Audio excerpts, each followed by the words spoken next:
Welcome, everyone, to the United Adventure Company and another episode of our Welcome Home campaign. We really appreciate everyone tuning in to join us tonight as we do episode 18. Yeah, we were going back through the history this week, and we've been playing this campaign for, it looks like, right at 10 months right now. So we're episode 18 and 10 months in. We started in September of last year with episode 1. Episode 0 was in mid to late August. Session 0 was. So 10 months in, episode 18, our characters are level 7 and some awesome stuff they're doing.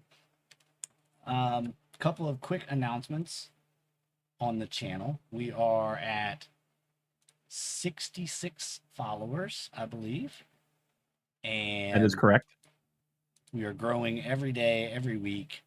It's really awesome. And we appreciate all of you out there in internet land for tuning in to us and checking us out. Tell your friends to come hang out with us. We're actually pretty cool people. With that, I am still kind of working on a little bit of the overlay here, so just bear with me. I'm going to kick it over to the bottom left-hand corner of the screen, or bottom right-hand corner of the screen, to Vale to kick us off with introductions, character introductions, and whatnot. So take it away, Vale, and we'll just go down the line with everyone. All right. So my name is RB Plays. I am Vale of Shadows, a Tabaxi rogue. Apparently with a death wish, because he seems to try to piss everybody off that he's ever come in contact with. Either that or just kill them so that he never has to talk to him again. And steal things as I would. So Vale is he's kind of quirky, he's kind of random, he's kind of unpredictable, and that's why we all love him so very, very much. Right, Clark? So yeah, I'll turn it over to Clark, and Clark can introduce you to her character. Sounds good. My name is Angela. I play Clark Gale, an Aarakocra fighter. For those of you who don't know, an Aarakocra is a bird, so me and Vale get along just fine, just like cats and birds should. I always have snacks on me, and I like long flights on the beach. Nice.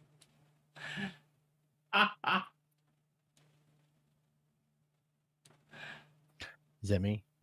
Yeah. Yeah. Yep. Matches. All right. So Matches, Professor Matches, Goblin Artificer, full of burning desires and lofty ambitions. And a goblin, a few words. Next. Verbal. I'm Mike. I'm playing Furbolg, our resident druid. I also enjoy long walks on the beach, and spirit animals are my spirit animal.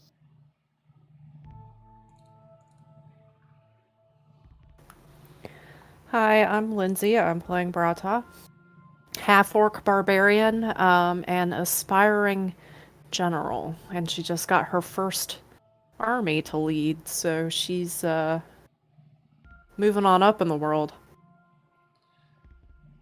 Moving on up in the world, as we are.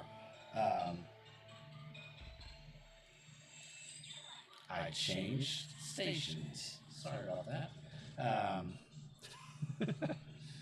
I'm always doing something crazy back here behind the scenes to break things, folks. So hopefully we don't break anything tonight. You realize that's the kiss of death, right? You just made it certain that we would break something tonight. I actually just tried to break things and it didn't break. So, hey, let us know what you think of our new overlay. We have a couple of new overlays that we're going to be working with tonight. All this extra time I've had on my hands, I've been able to do some stuff with, but that is coming to an end next week. I head back to work. So, I'm Billy. I'm your dungeon master. Kind of forever DM for the United Adventure Company D&D campaigns, which is quite cool. I really enjoyed DMing and dungeon mastering these fine folks. One quick announcement to do. Starting next week, we have a session 0 with a brand new cast of heroes that are going to be taking on the Horde of the Dragon Queen campaign, the very first module that came out for Dungeons and Dragons. So one of our moderators is in that, Diamond Anvil. He'll be in that campaign, as well as some other folks that have yet to make an appearance here on the United Adventure Company. If no one has anything else, we'll jump right into, my dice are jumping around. We'll jump right into the game. All right, so at the end of the last game, we had discussed that Furbolg was going to scry the location of Matches, see if he could find where Matches was. So Matches, you're going to need to make or intentionally fail a saving throw on that.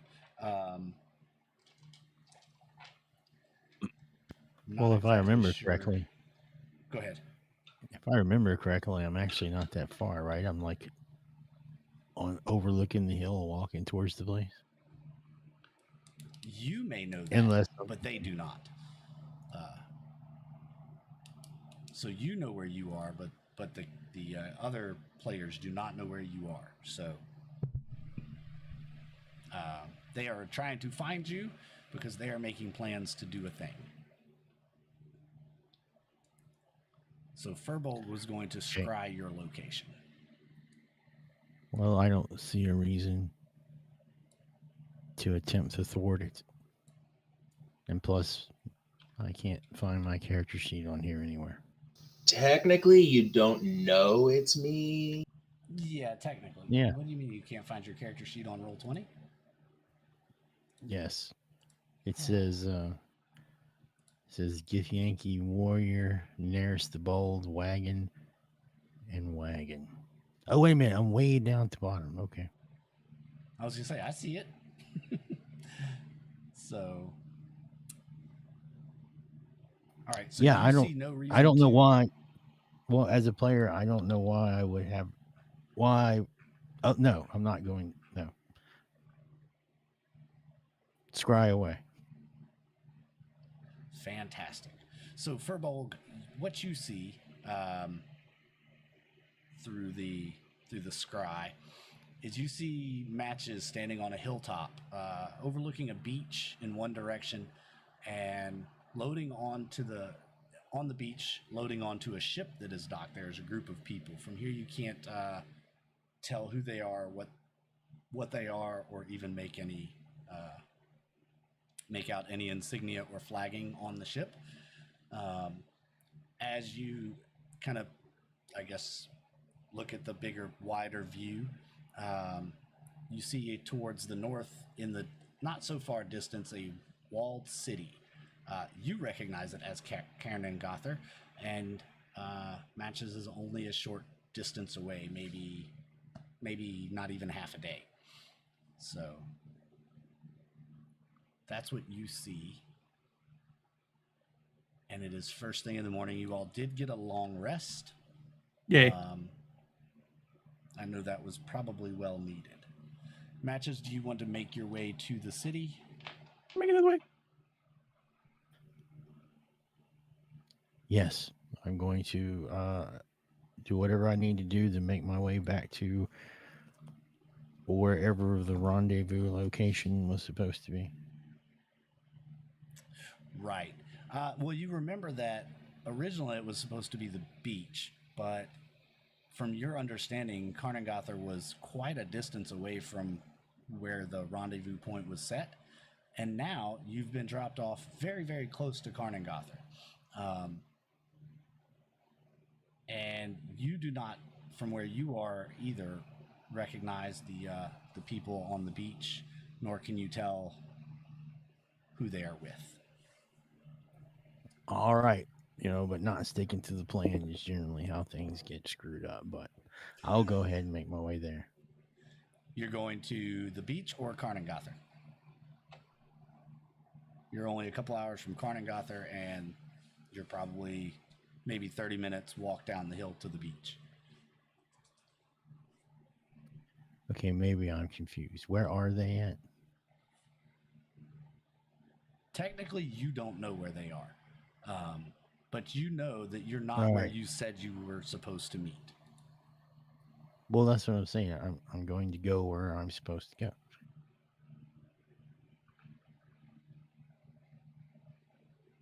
Let me. Oops. Let me pull this up on the map, the regional map, and I'll show you a little bit better idea of what's going on. Might not be quite um, explaining it correctly. Can everyone see the map? Yes. Yes. So let me jump here, make sure our viewers can also see the map. Hey, that's actually pretty good, exactly where I need it. So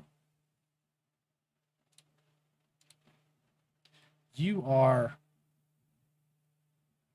zoom in just a little bit more. You are basically right here next to Karnagother on the north side of the river.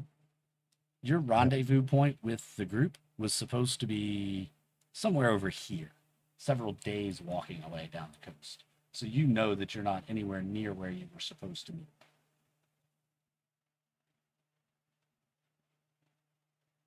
However, the person who dropped you off said they would return you to your friends. Remember, at the end of that encounter. Yes. Got you.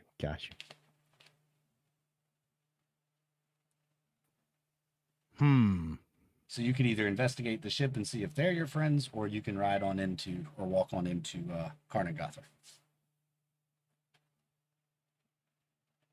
So I've seen him Okay. like at the dock essentially of Karnagother. No, a couple hours outside the city. Okay. Then I guess I will.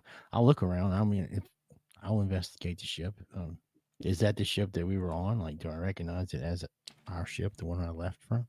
Sure. As you start getting closer, you realize that that is not the ship that you were sailed in on, or that you were supposed to meet them on. And in fact, make an investigate roll. I will. For some reason, the chat window's not in. What got moved? There it is.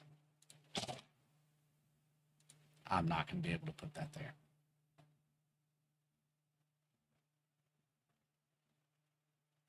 That's not right either.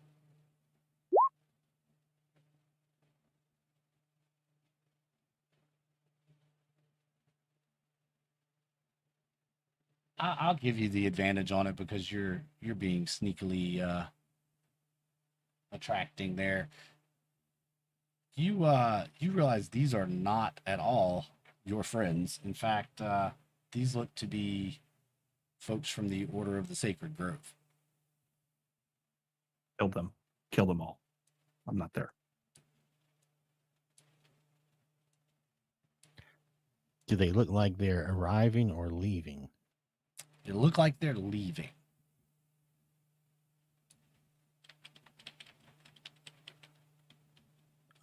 Like, are they?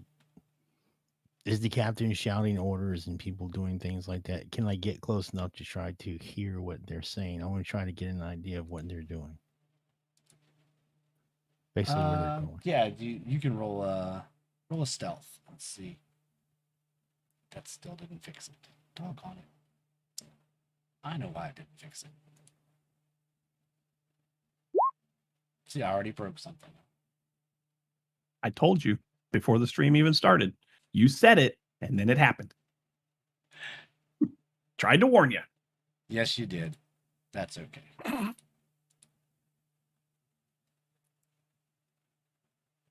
For whatever reason, that's not going away. I don't know. We'll bring it back in. So on a 10 stealth, it's on the beach, early morning.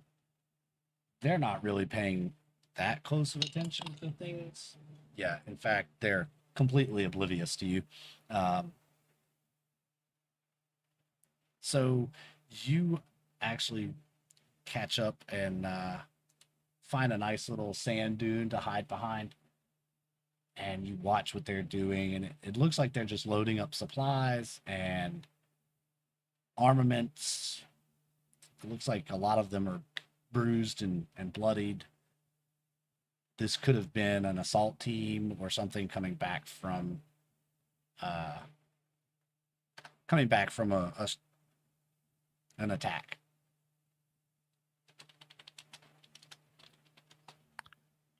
All right, so they're leaving. Then they're preparing to leave out. Yes.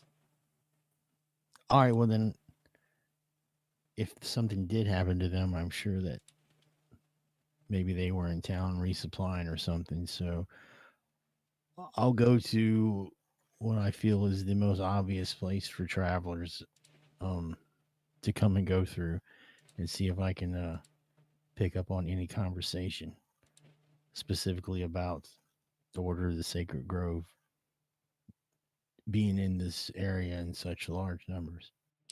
Okay. So the closest city is going to be Karnagother to you. And All right, maybe I'm not totally understanding my current geography. Am I just on a beach and there's nothing around me except for this boat? yeah, basically, it's pretty much an abandoned stretch of beach that All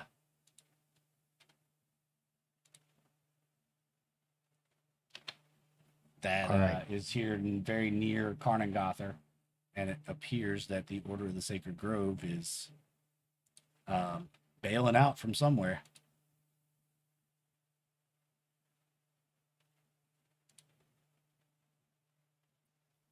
But Karnagother is still a distance away. Nah, just a couple hour walk down the beach.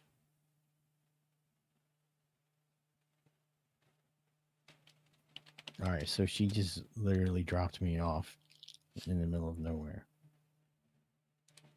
Not very. I mean, Like, she dropped on you it. off really close to Karnagother. Does that help?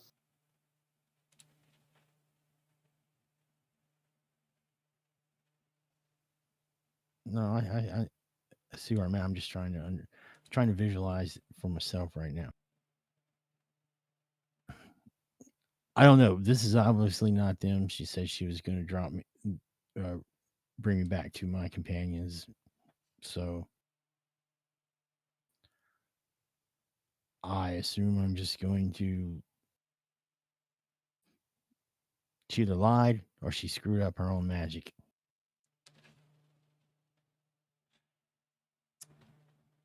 Or your companions are not where you thought they were going to be.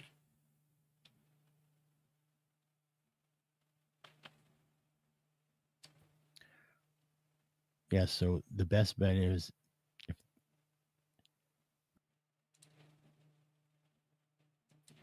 Well, I guess I'm going to go to where the initial plan to meet them was.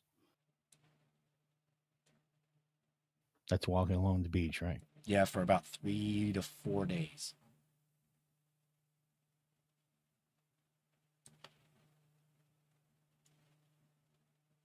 All right. All right. All right. So this Karnagother is a town, and It's a very large city that you know well. You've been here before with the party, in fact. This is where you started your no, you didn't start from here. You started from We met up in Fruiton. in Fruiton. Yeah, that's right. But Keep- you have been to Karnagother before. You're very familiar with the city.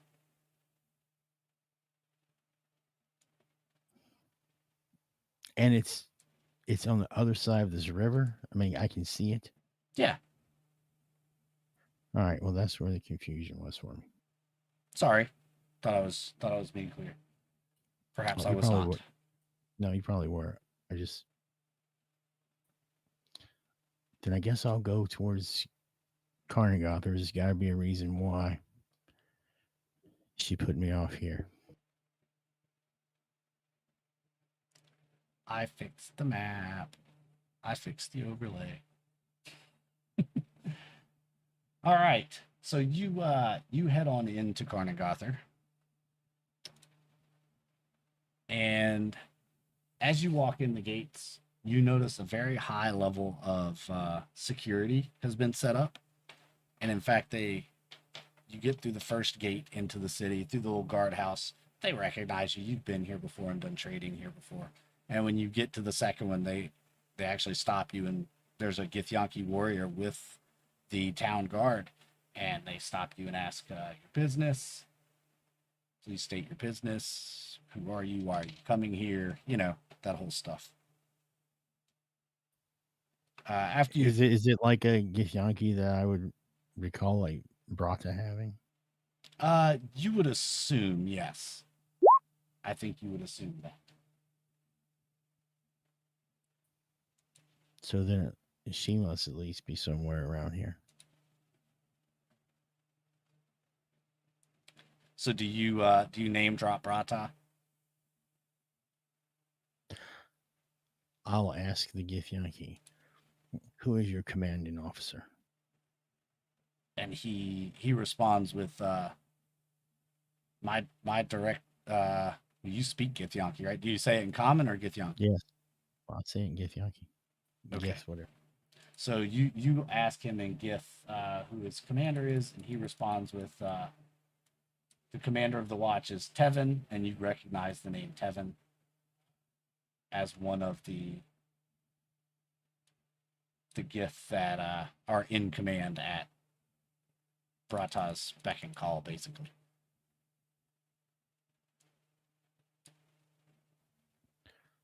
All right. Well, I will tell it to bring me to its commanding officer. All right.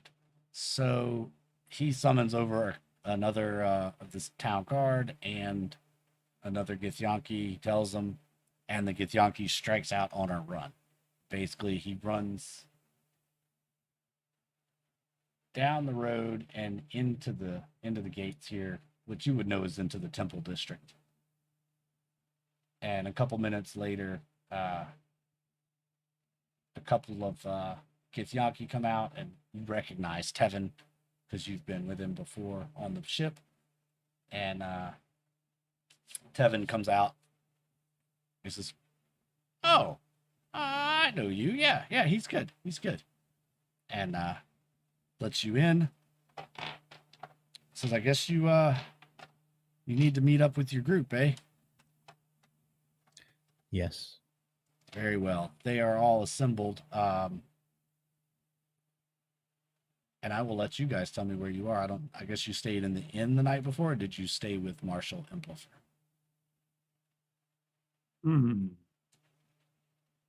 I mean, probably the inn, since that's where everybody meets up.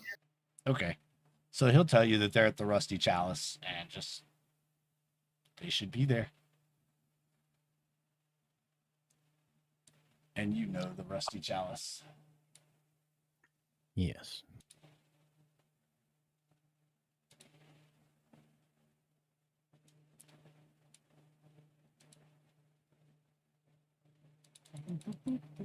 There we are in the Rusty Chalice, everybody.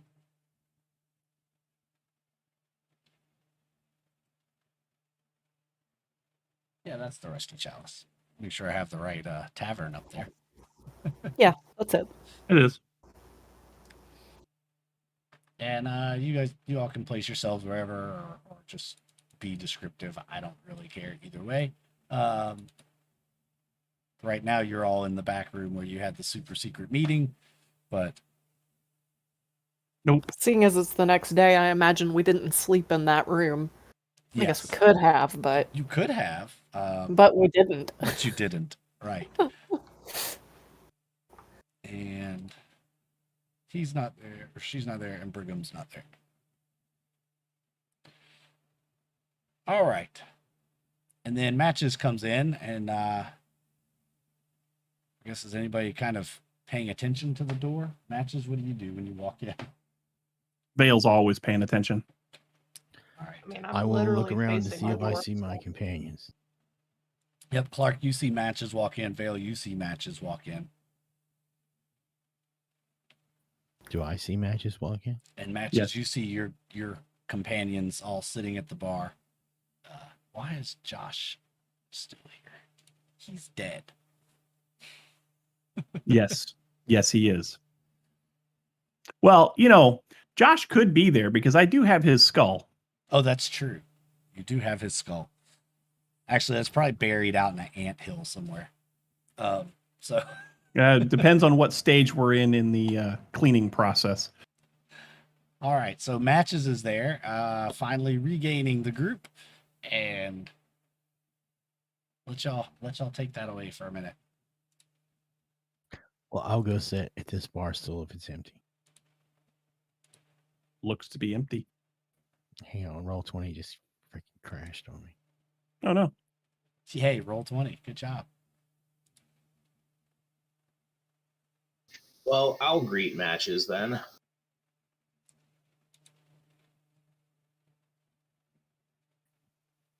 All right. Well, I'm getting it says welcome home to, and it's spinning, spinning, spinning. All right. Well, I don't need roll 20 for the moment. Well, I don't know what kind of luck you've had, but I've got a little more insight onto this book. Well, you missed a battle. We have a lot of orphan refugees in the city right now. Killed a lot of people. A lot of people are dead.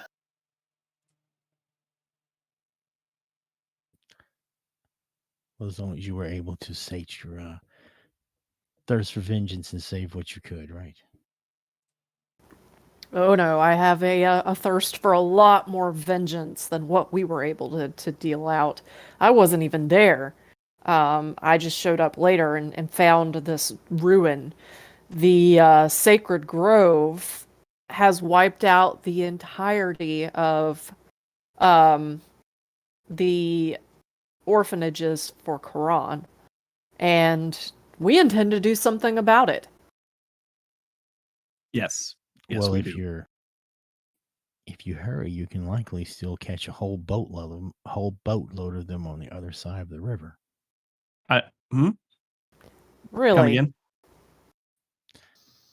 Yes, How far away from here? just on the other side of the river. Like literally, How like many are we talking? That's right, right. Dungeon Masters, other side on the beach, on the other side of the river. There was a whole boatload of them, right? Yep. That's what he It said. was probably about maybe 2-hour walk. oh well. What are the odds that they're still there 4 hours after you saw them?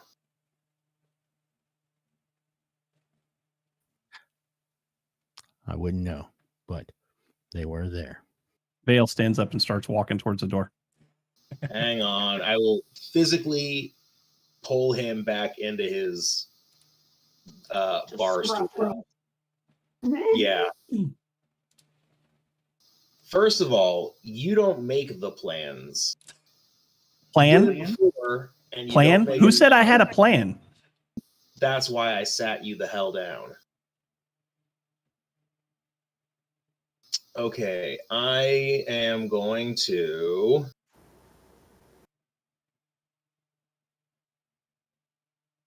No, never mind. I have to scry a location that I've seen before, and I don't think I've been to this beach. Not necessarily. No. Okay, well, I'll remind everybody and fill in Matches that most importantly, if Lady's story makes it back to the city, we have a army that will attack the Order of the Sacred Grove. But if she is waylaid on the way back, you know, like her husband was on his business trip relating to this treaty, then we have an even bigger problem. So we can attack one single boat and we can risk losing the entire war. Obviously, that's not an option.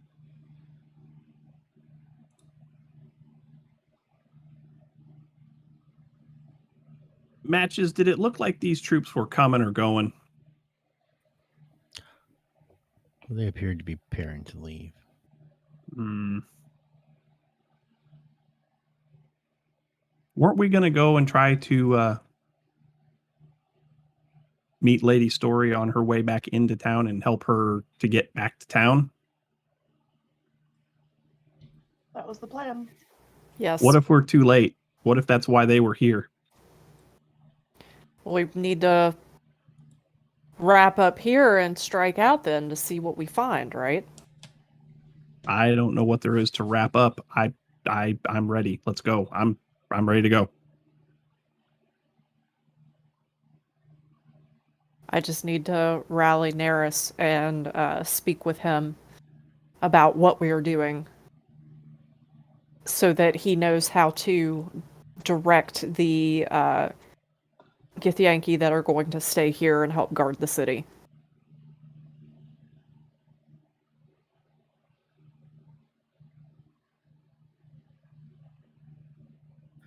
And I'll order a flagon of ale and maybe something quick to eat while they're doing all their preparedness. Sure. Yeah, we Swissardo, whips you up some a little bundle. Actually, he kind of overheard your conversation and about rescuing or going to check on and escort Lady Story back, and he actually bundles you up all enough like dry rations, some sausage, bread, a little mini cask of fruit juice, and says here this should help with the journey. And if you need, you could take some of my horses; they're at your disposal.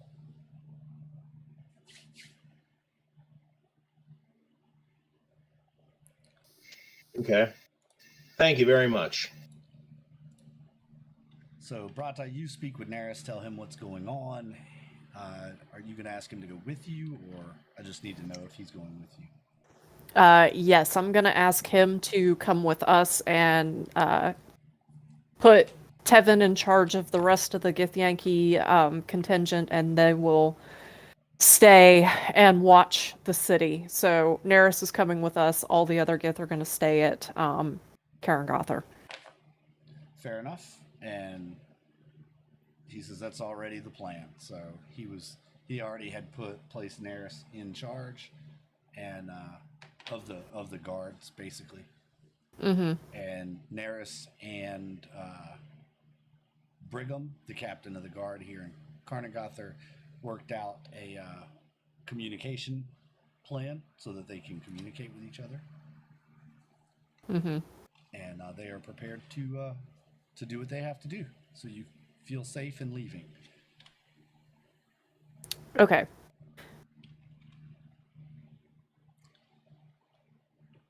That's all Brata needed to do. All right. Now we know the route that Lady Story is taking, in theory, like unless she or somebody there decided they needed to take a different route just in case. But like there's probably a road of some kind of well-trod path, correct? Yes. There is, in fact, you've been on the road because it's the same road that led you here from the Vaults of Awesome Doom and all of that. It goes very near there. There's kind of like the main road through the realm, you know? Gotcha. And then it forks off to go to different cities and villages and whatnot.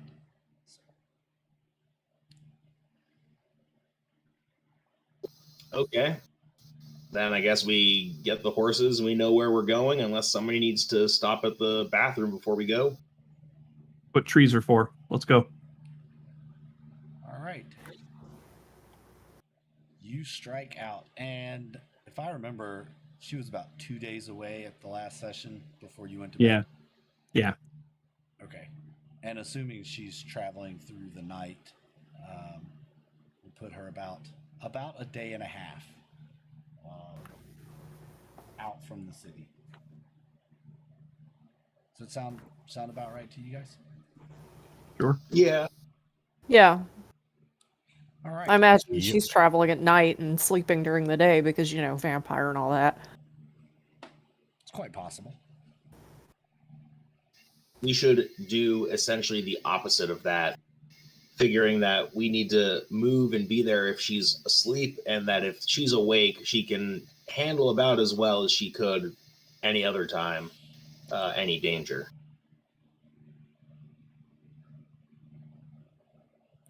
All right. So So you're gonna ride hard. I take it. You're not gonna just trot.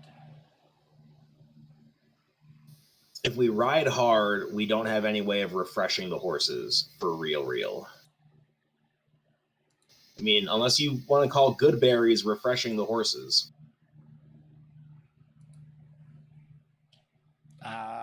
I don't think they work that way. Yeah, I figured that's what you'd say. So if we're gonna ride them all day, I don't think we can ride them hard. I think it's something like you get an hour of hard riding out of them or something. Yeah, something like that. I'd say we ride them normal and long rather than fast and short. Right, ladies? Oh, really? You had to go there? Ugh.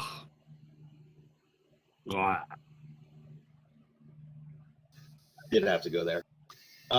So mechanical question: could I concentrate on a spell and cast a spell while at a normal horse pace? I don't see why I not. don't see why not. Concentration is just making sure that you're focused on the spell, not like having a fixed point of, staring at something.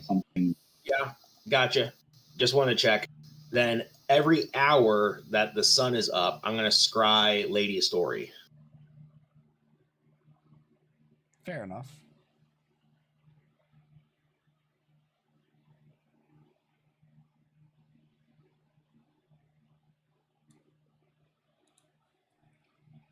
Fair enough. I will give you those results.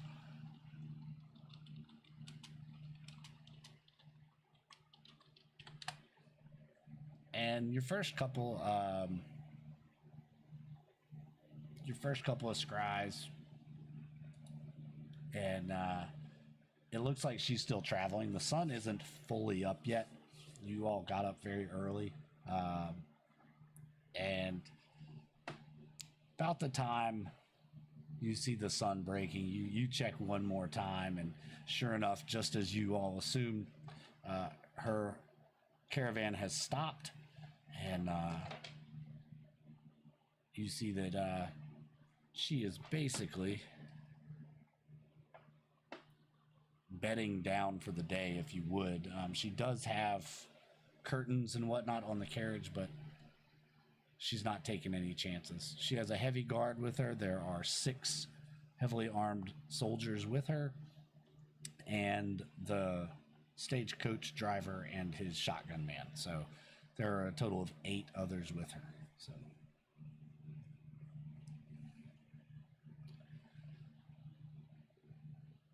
Okay. Does anything happen throughout the day while we're riding or scrying?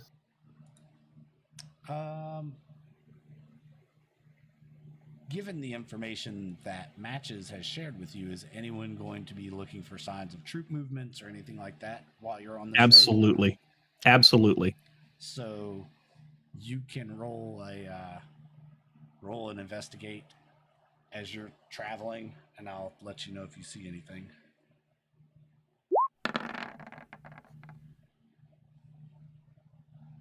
Nope. Anybody else?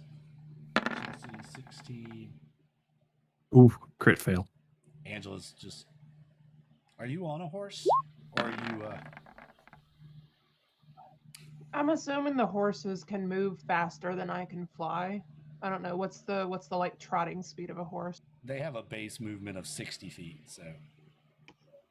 I can only fly 50 unless I'm sprinting, I guess. So yeah, I'm on a horse. Okay. Brata and Matches.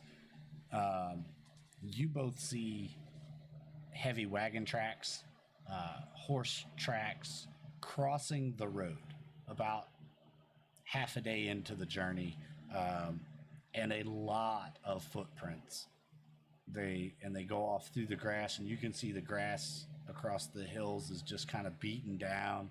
A very large group of people moved through here not too long ago, and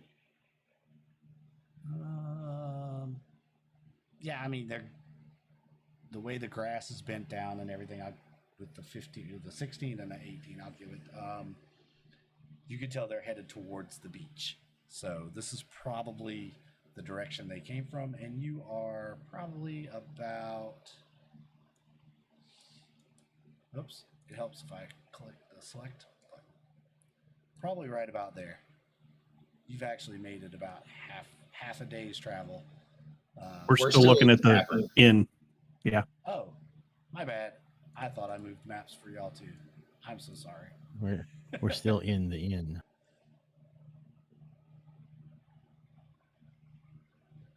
And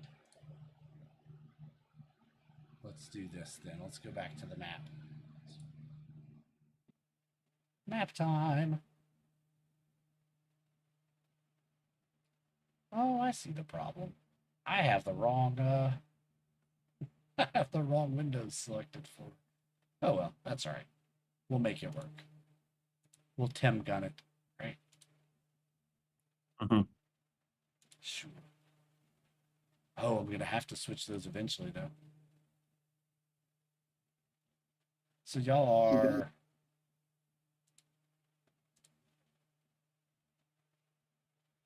I'd say y'all are right about here. Almost even with the Vaults of Doom.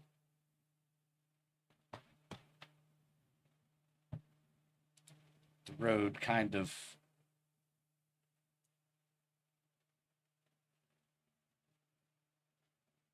winds through like this.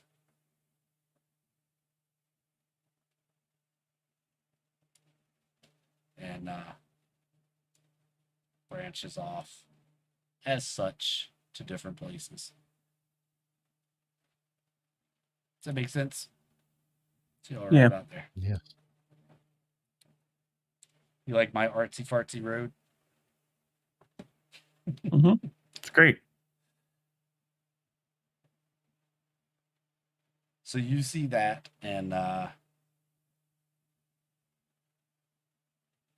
but other than that, you don't run across anything.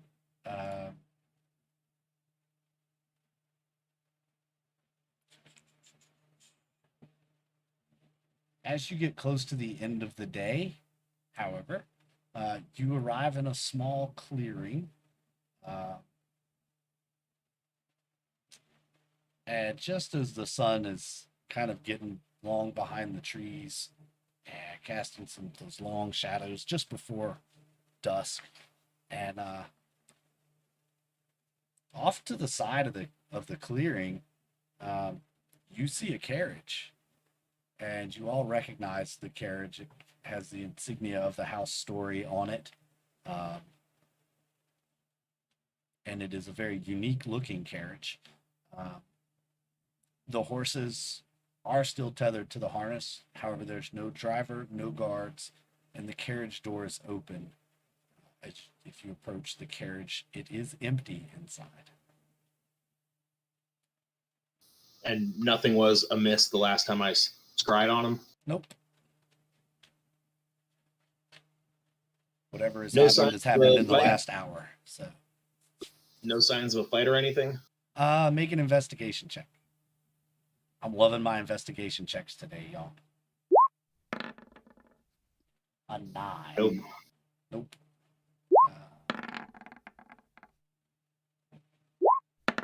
17. 13. Matches definitely. Clark definitely, and Vale nope. Nope. Nope. Clark and Matches, you both see. Yes, there's definitely been signs of a struggle, and in fact, Matches, you see what appears to be some droplets of blood leaving the inside of the carriage. They're thick, dark red, and they're still wet. I'll point that out. Fresh blood on the carriage. And if you listen, you hear a stream running nearby. If you follow the droplets of blood in the dirt, they lead towards the direction of the stream. You can see footprints, probably a lot of footprints, running off in that direction.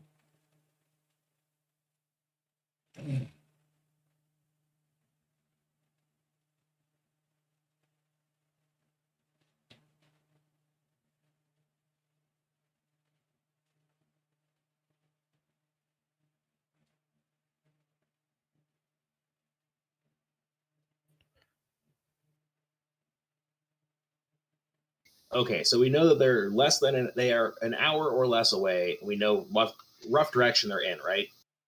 Correct. Well, now I think it's time to not spare the horses anymore. The Vale, yeah, the direction that they go into is towards a stream. It is kind of a wooded area that you got into. You're in the clearing just inside the edge of the forest. So it is kind of a little wooded area, and there's a stream nearby. You all are somewhat familiar with these woods because they are very close to your childhood home, and you used to wander these woods quite a bit. So you're familiar with the terrain. It's not necessarily your favorite terrain, unless it is because of your class, but you're familiar with this type of environment. Okay. In my opinion, it's not a good thing to almost kill somebody else's horses. So, with the DM's permission, I will use conjure animals to summon 8 riding horses. Okay, just to point the area you're going is going to be very hard to travel on horseback. Okay. So that's what I was meant by heavily wooded. It's going to be pretty hard to travel by horseback. Okay. How open are you to some bullshit? It depends on how much bullshit. Vale has already started walking. If I use conjure woodland beings, will you let me summon 8 pixies? What are you going to do with 8 pixies? You can't ride a pixie. Listen, answer the question before you know what you're No, answering. I don't know. Yeah, sure. No, I'm not going to answer that question before I know why I'm answering it. Okay, because pixies Tell can you once per day cast fly at will. Right. Everybody can make a listen check. What is that, perception? Yeah, it'd be Yes, perception. you can make perception. That'd be fine.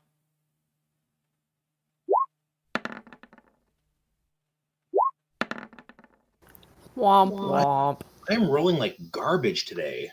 All right, Clark and Matches, you both hear what appears to sound like a woman screaming coming from the direction of the stream. So, Did you hear that? A woman scream from that way. I run. Yeah, I just like bolt off through the trees. Oh I yeah. turn into a warhorse with wild shape. now you hear it. You can't fit through the trees as a warhorse. Sure you can. Horses are made for going through woods. Ugh. Fine, hang on. I'll make something smaller. Um, I'm just gonna go on foot. all right. Yeah. Vale's already gone. Yeah, I'm on An foot. owl. Can I be an owl? Yes, you can be an owl if you'd like to be an owl.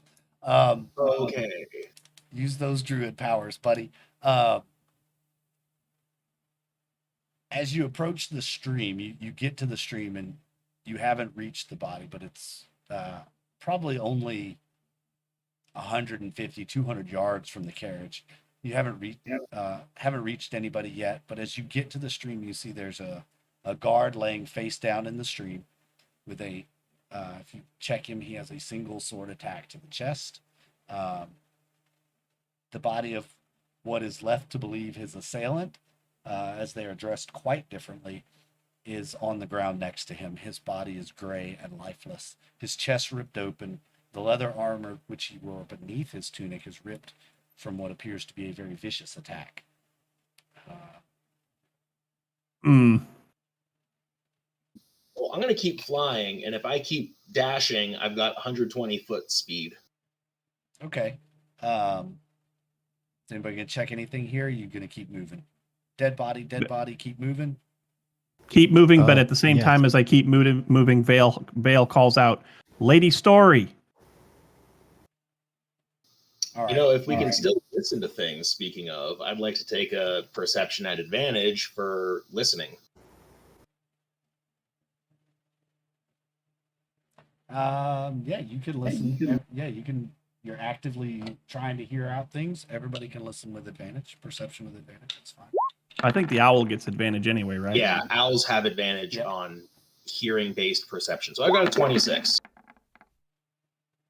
And Clark got a 26. Wait. So Is this to hear the scream again, or if we already heard, do we need to roll it again? if you're trying to determine a precise location, I'll give you advantage because you already have heard a scream, and you can determine if you're closer, farther, or if you can find a specific location.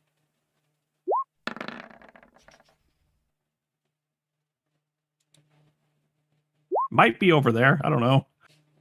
Yeah.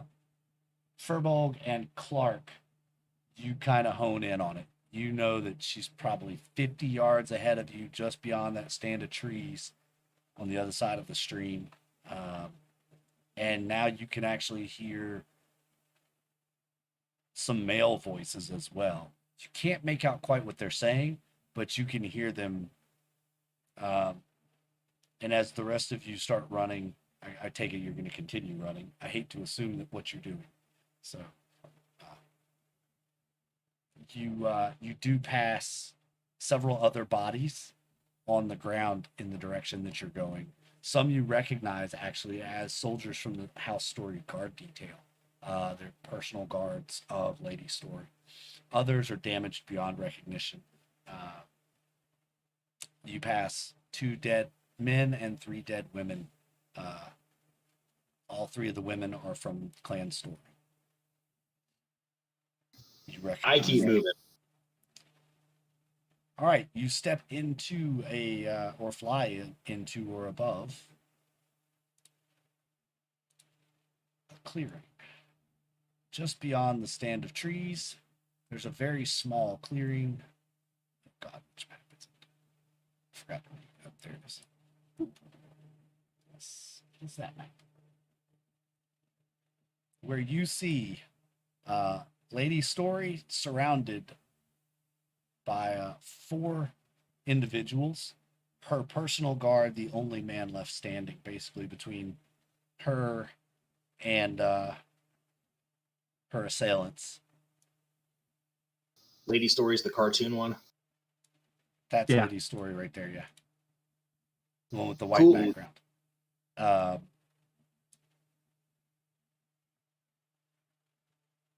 And let me...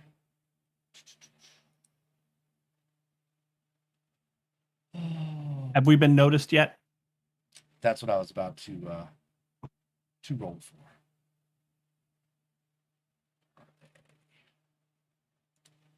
Hey, I need to step away for like a minute. I'll be right back. Okay. I need to. I keep getting the same phone call over and over. I should probably answer. It's from my mother. Let me. Okay.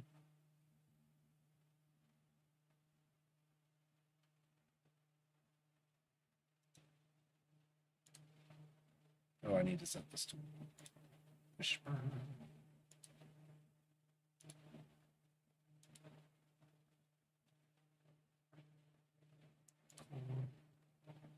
All right. While you're working out a few things, there's one more thing you need to work out, and that is that the chat window is not playing nicely with the overlay again, and chat can't see the rolls. Huh. Okay. Well, while we're waiting for matches to return, let me just take care of that real quick and give y'all. Why is it doubling the map overlay? That's bizarre. Let me fix that real quick. Yes. OBS. OBS is right. Bunch of BS. Add. Technical question. Sure. do you have your do you have two windows open for chat and for your map?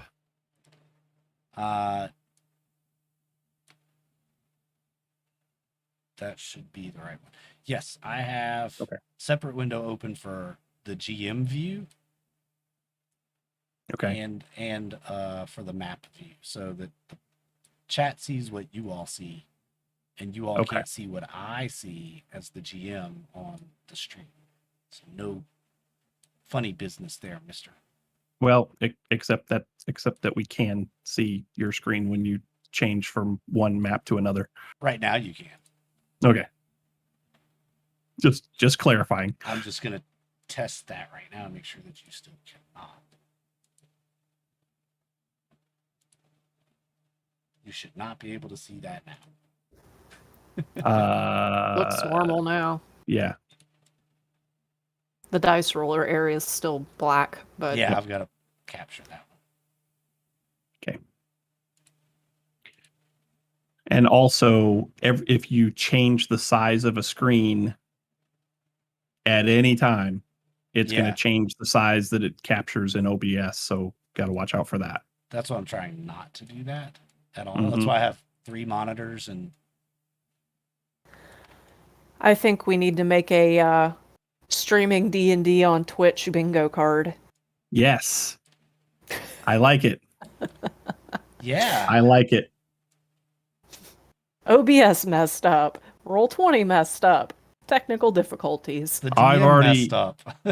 I've already asked chat for artwork so that we can make an emote for blame Roll20. There we What? go. I was going for 2 minutes and Billy screwed up something again. What? Yes, he did. Yes, everything. He Absolutely. screwed up the entire thing. See, It's all that's Billy's not fault. right. That is not right. Why is it not capturing that correctly? It's not capturing the chat correctly. Yeah. See, now it's overlapping again. Yeah, so let me do this. Let me add. See? Doesn't do right. Would now be a decent enough time to take like a 5-minute break, maybe? Sure, if you need to. Yeah, Yeah, let's do that. We can. All right, everybody watching at home, go feed your dog, have a sandwich, have fun. See you We'll in be right 5 back.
time. It looks as if things are correct now. I'm going to test a roll just to see what happens. All right, so It looks Hey, y'all. fine. we're just testing a couple of small things. So we're going to be right back in just a second. That's what I need right there. Okay.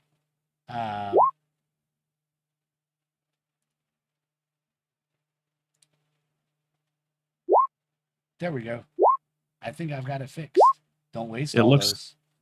It looks fixed. Yeah, don't waste those. Man, don't do that. And yeah, if everybody has their 3D dice roller turned on, that'd be awesome. I'm actually going to zoom out on this map just a little bit. Wait, we all have to have our dice roller on? Where? No, we're over in the settings. If you turn on your 3D dice, it just looks really cool on the tabletop. But can you all see my dice if they roll? Yeah. Mhm. Oh, okay. Yeah. Where do you turn that on at? If you go to the settings, the gear icon,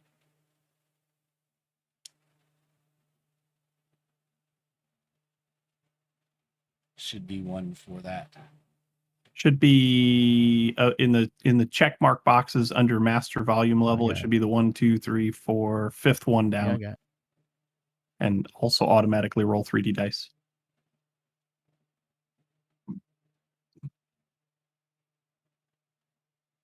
Cool. Are we ready? I think we're ready. I think I got everything Yay. fixed. Well, I we've fixed it. been. Yeah, I mean, we've been live this whole time, so Yeah. Yeah. except for- that's what I was gonna say. We've been live. And we're live testing, folks. That's what we're doing here. Live testing. live testing. We're professionals. We do this Pro streamer, bro. darn tootin'. So hey, if you like laughing at my fails, go ahead and follow and subscribe so that you can laugh at me all the time. Hey, look at those pretty purple dice. Those are nice. All right. So when we had to step away, you were asking, had you been noticed? Yes. Have we been noticed?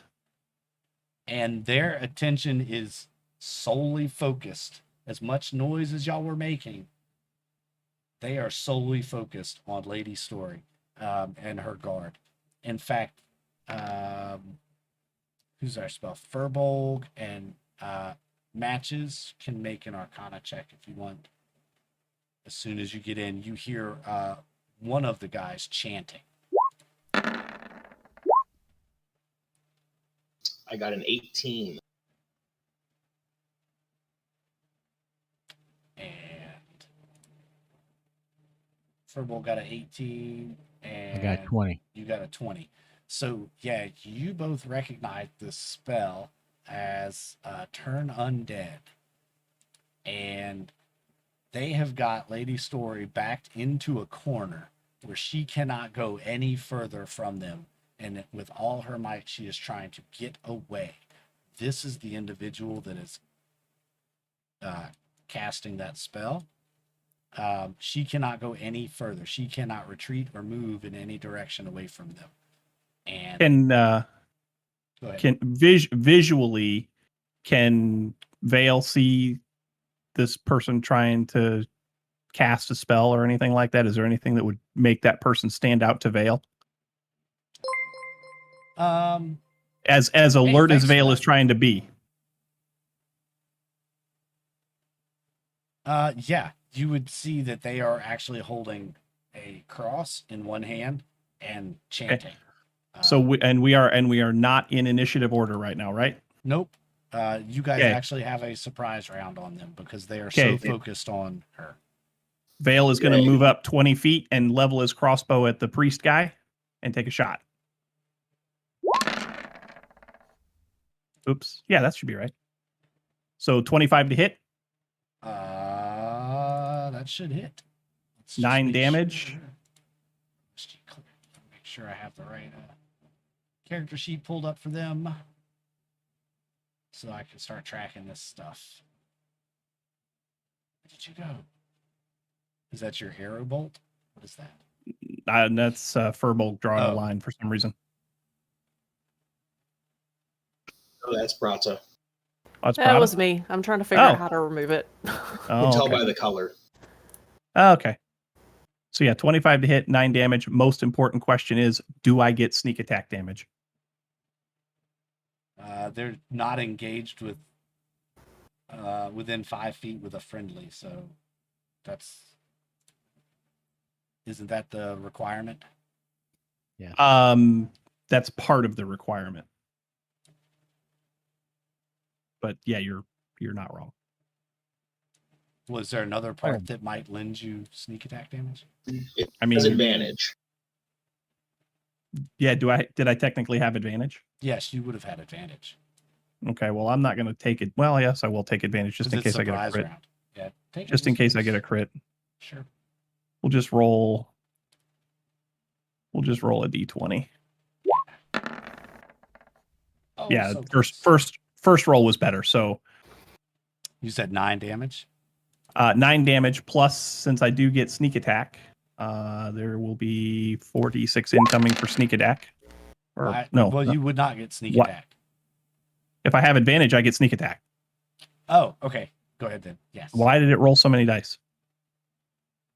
I That don't should know. only be 4. That should only be 4d6. That's a lot more than 4. Let's Why is it? The actual roll itself is only 4d6, though. Yeah. Yeah. Oh, okay. So it's right. So 4 plus 3 is 7 plus 12. Yeah. So that's right. I don't know why it threw so many dice out on the screen, but so 19 damage for sneak attack, and then Whales from the grave.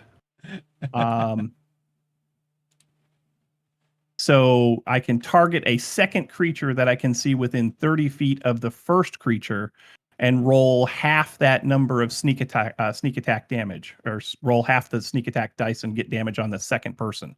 So the person here okay. is going to get 2d6. All right. 2d6. So 7 damage on that guy. Dog, you couldn't have gone out while we took a break. You had to wait. The dog is being a pain in the butt. All right. Got that marked down. So let me roll 2 things. First thing I have to roll is on this cleric.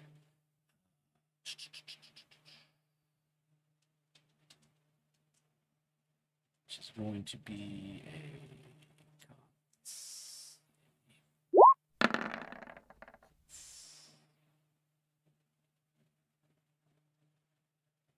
either one of those. Say that's supposed to be on toggle. Damn it. Toggle. Okay. But both of those are saves, so that's good. And next is going to be, and that saves. Okay, cool. They are injured, but they continue chanting nonetheless. That ends surprise. Basically, the rest of them are now aware of your presence. And we will go to the turn. Let me clear this before y'all roll. Remove all turns. Clear. All right. Go ahead and roll your initiatives.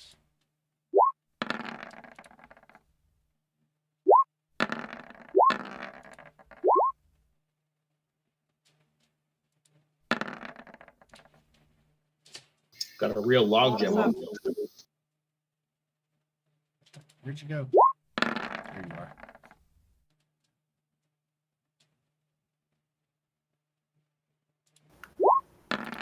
There's my guy. My guy. Oh, wait, that was the wizard. Not the fighter. Did it put it in there? Yes, it did. Fantastic. Wizard. That's a lot of 7s. Yeah, it is, right?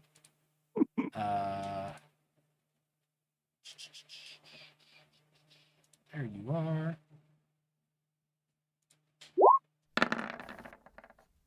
Ooh. I need to roll for this guy. I have a lot of because they have individual actions. I have to do them. It's individual initiatives instead of a group for these guys because they're mixed classes. Hmm.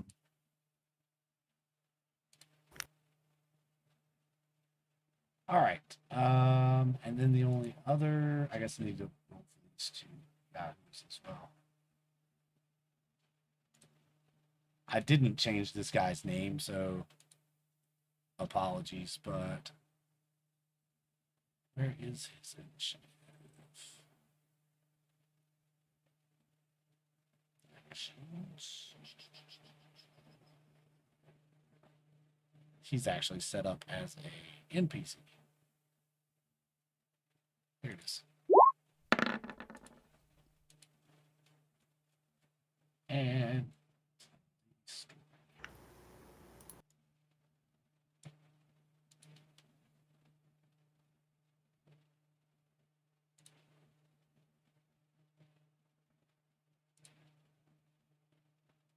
all right, y'all.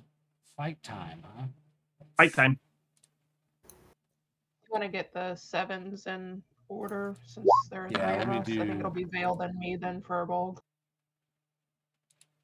I think we I just have rolled to get Neris in there.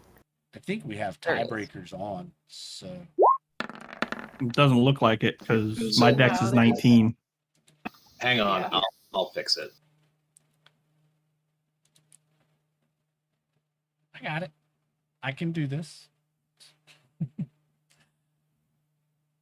see.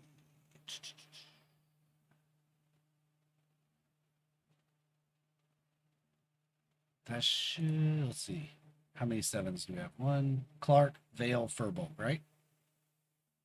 Yeah, but Vale Veil, should be Clark, first, Furbolg. So Vale, Clark, then Furbolg? Clark, then Furbolg. Okay. Yeah. Yep. Got it. All right. So going first is the cleric, who is working on turning undead against Lady Story.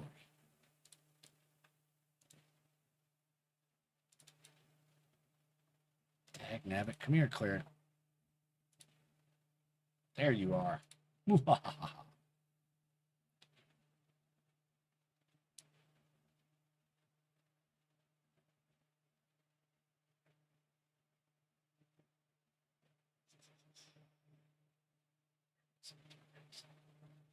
Where did you go? I love this stuff, man. Really do. Now that he's got a Lady Story cornered with nowhere to go, he is going to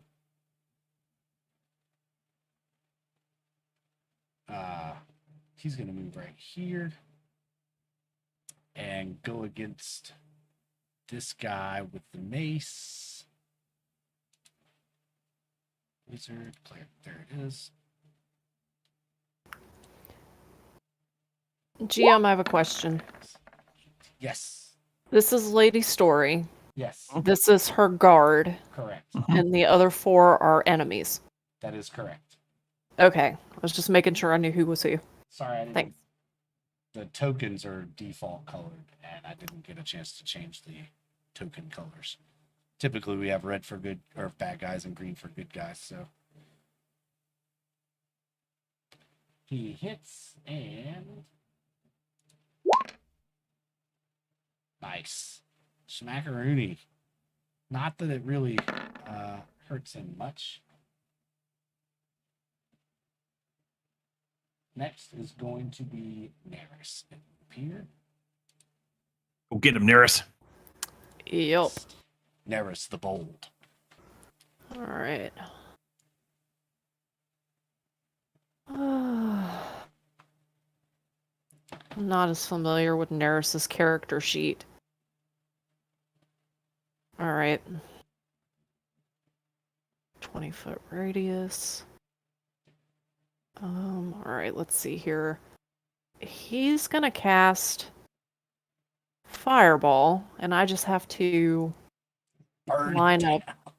Yeah, I just have to line up the cone so that it only hits Yeah. the guys we want to hit. So it's a 20-foot radius. We have some.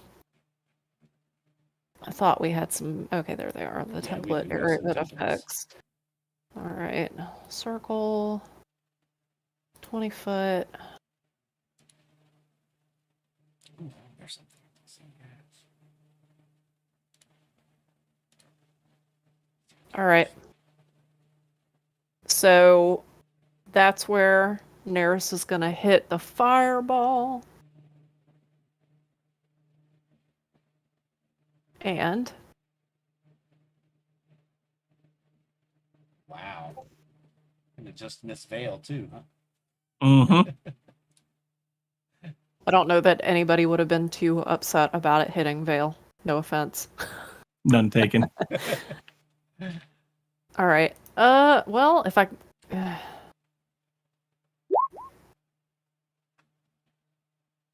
So there's the DC is a 13. Yeah, they gotta roll us to dex save. Dex save? yeah. Dex save.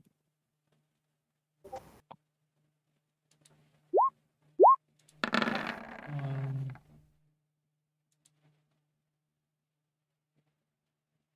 um, 2. I don't think that one's gonna matter. And All right.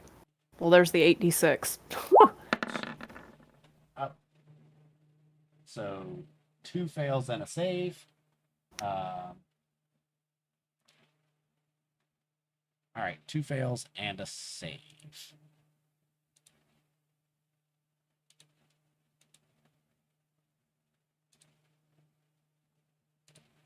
I need to move the template for a second. You guys take out the cleric. Okay. Sorry. Oh, you were just figuring out how to do the thing. Yeah. All right, he takes 11. So this guy saves. This guy failed. Oh, 27 damage.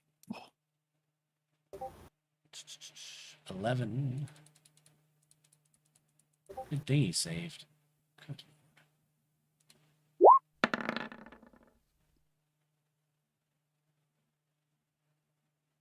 All right, and then so it's like Lady Story is next. Let me just adjust this guy's hit points for another 11. Go. All right. Lady Story says, enough of this shit. She should not be afraid of anything now. No, she is not. And she is going to basically just drag ass, like haul ass, jump on top of this guy. And eat his throat out. And you witness some very visceral attack as she basically jumps on top of him, and her hands basically turn into these almost knife-like claws, and she digs deep into him. Oh, That's bad news. Bad news. Bad news. Nice. oh, ouch. I'm for it. 8 plus 16. 7, 10, 15, 16, 17, 18, 24. 24. Yep. Doubled. That's a crit. Yeah, because that's a crit. So doubled is going to be 30. 40. 24 times 2 is 48. 48. I don't think he's doing so hot, guys. No. No. He goes to All 0. He's As a heads up, that plus 16 was the crit damage from roll 20. So you like Is it? okay. you sort of quadrupled it. Yeah, I was wondering. It did auto roll crit. Yep, it sure did. Thanks, Mike. Good catch. Oh yeah, good catch. Keep the bad guys alive for me. I really appreciate that. Good job, Mike. Keep the bad guys alive. Barely, but he's alive. He ain't looking good. But she's not done. Okay. She's not done with him. As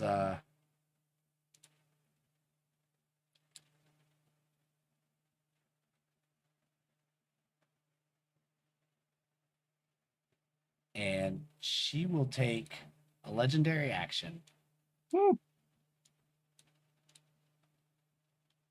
Move to this guy and make an unarmed attack for a bite. Where is the bite attack?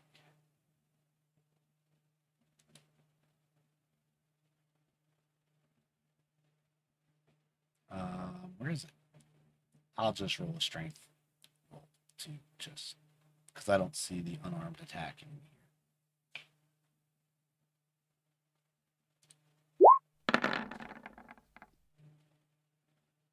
14 against Mr. Wizard. Oh, yeah, that's not looking so hot. That's going to be a d6 plus 4.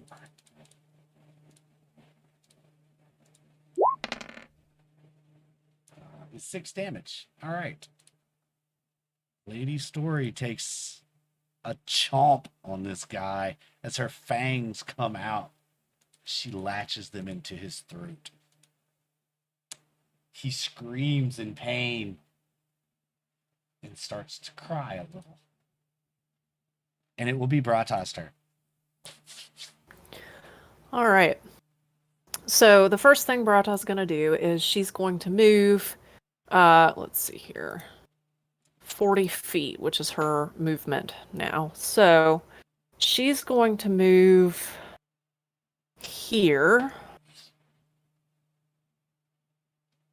And then she's going to bonus action rage. And as she's got a feature now, instinctive pounce, which allows me to move up to half of my movement again. So I get to move another 20 feet, which will put me standing next to this guy. And then I get to attack. So let's see here. One-handed. Does a 14 hit? Yes, the 14 hits. I shouldn't have advantage turned on for that. Okay, so there's that, and then there's rage damage and my divine fury. 6, I think 8. your rage damage should be higher for level 7. I'll Or have is it to level look. 8? I think it's level I 8. think it's 8, yeah. I think it's 8, it but I'll check increases at 8. in a second. So, But, not that it matters on this guy, as you cleave your one-handed weapon down through him, you basically slice this guy almost in half. Lady Story turns and looks at you and hisses, her fangs still dripping with his blood. feel free to eat the rest of him. She looks at you. All right. I didn't want him for dinner. I wanted him to be my slave. Oh. You can Sorry see about there's that. just bloodlust in her eyes. That is the sort of life stealing, correct? Yes, but it only does life stealing if you roll 20. Okay. All right. Are you going to do anything else? I think you're out of movement. Yeah, I'm out of movement, and so yeah, I can't do anything else. That's it. All right. No bonus actions. Well, you already bonus actioned. Yeah, Never mind. I raged. Yep.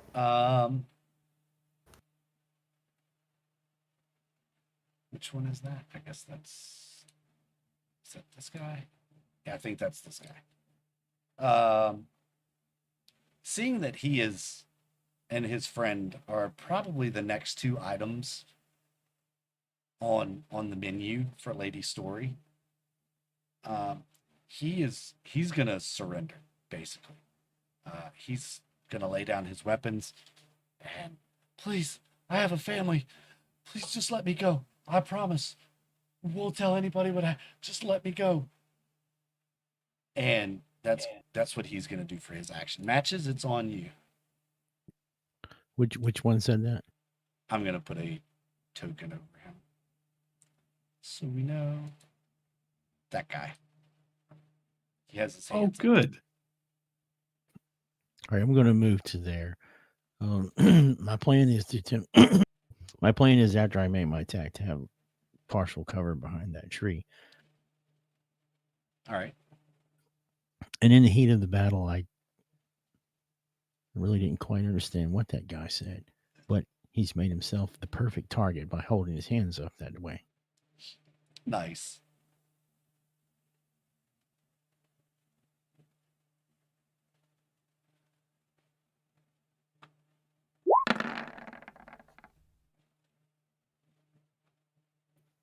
$18. 18 will hit. Yes.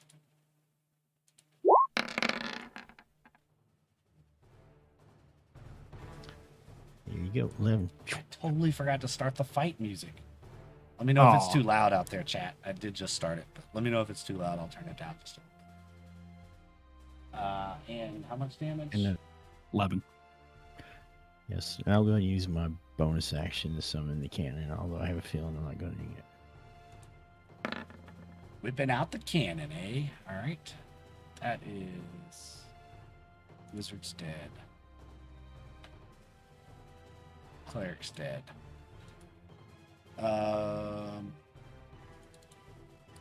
You take that guy out. He is no more. In the heat of the battle, you eliminate him. Bonus action cannon. Harold, who is Lady Story's guard. Were you done, Matches? I'm sorry. Yes, I am done. All right. He's going to come to this one and basically put his sword to the guy's throat. And you can hear the sizzle as his blade touches this guy's skin. And he starts screaming, "Please don't kill me. What do you want? We just came for Lady Story. It wasn't supposed to go like this. Just tell me what you want. Please let me live. I What promise." you really, really want. He's begging for his life, and the guy just looks at Lady Story, and Harold looks at her. So, should I kill him, or is he useful? And she says he could be of use, but the choice is yours. And Harold, he looks over at the rest of you all like, what do you think? Should we kill him or keep him? Vale's got his crossbow pointed right at the guy as best as he can because I know there's a tree in between me and him. But Yeah. the look in my eyes, if he can see me, the look in my eyes is, if you don't, I'm going to. Right on. We might be able to question him and have a little bit of fun with him before we kill him. I kind of look at Lady Story. Might be able to have a little fun with this guy. I would like a souvenir from my trip. This is not her normal voice. You recognize that she is in full-on bloodlust, and there's blood everywhere, and she is not her nice self that you met back. No. So she tells Harold, "Let's take him." And Harold reaches for the guy's weapon, and as soon as he grabs the hilt of the sword, it burns him, and he screams in pain and throws the sword on the ground, pulls back his hand, and looks, and you can see the flesh on his hand is just melted away, almost pure to the meat of his hand.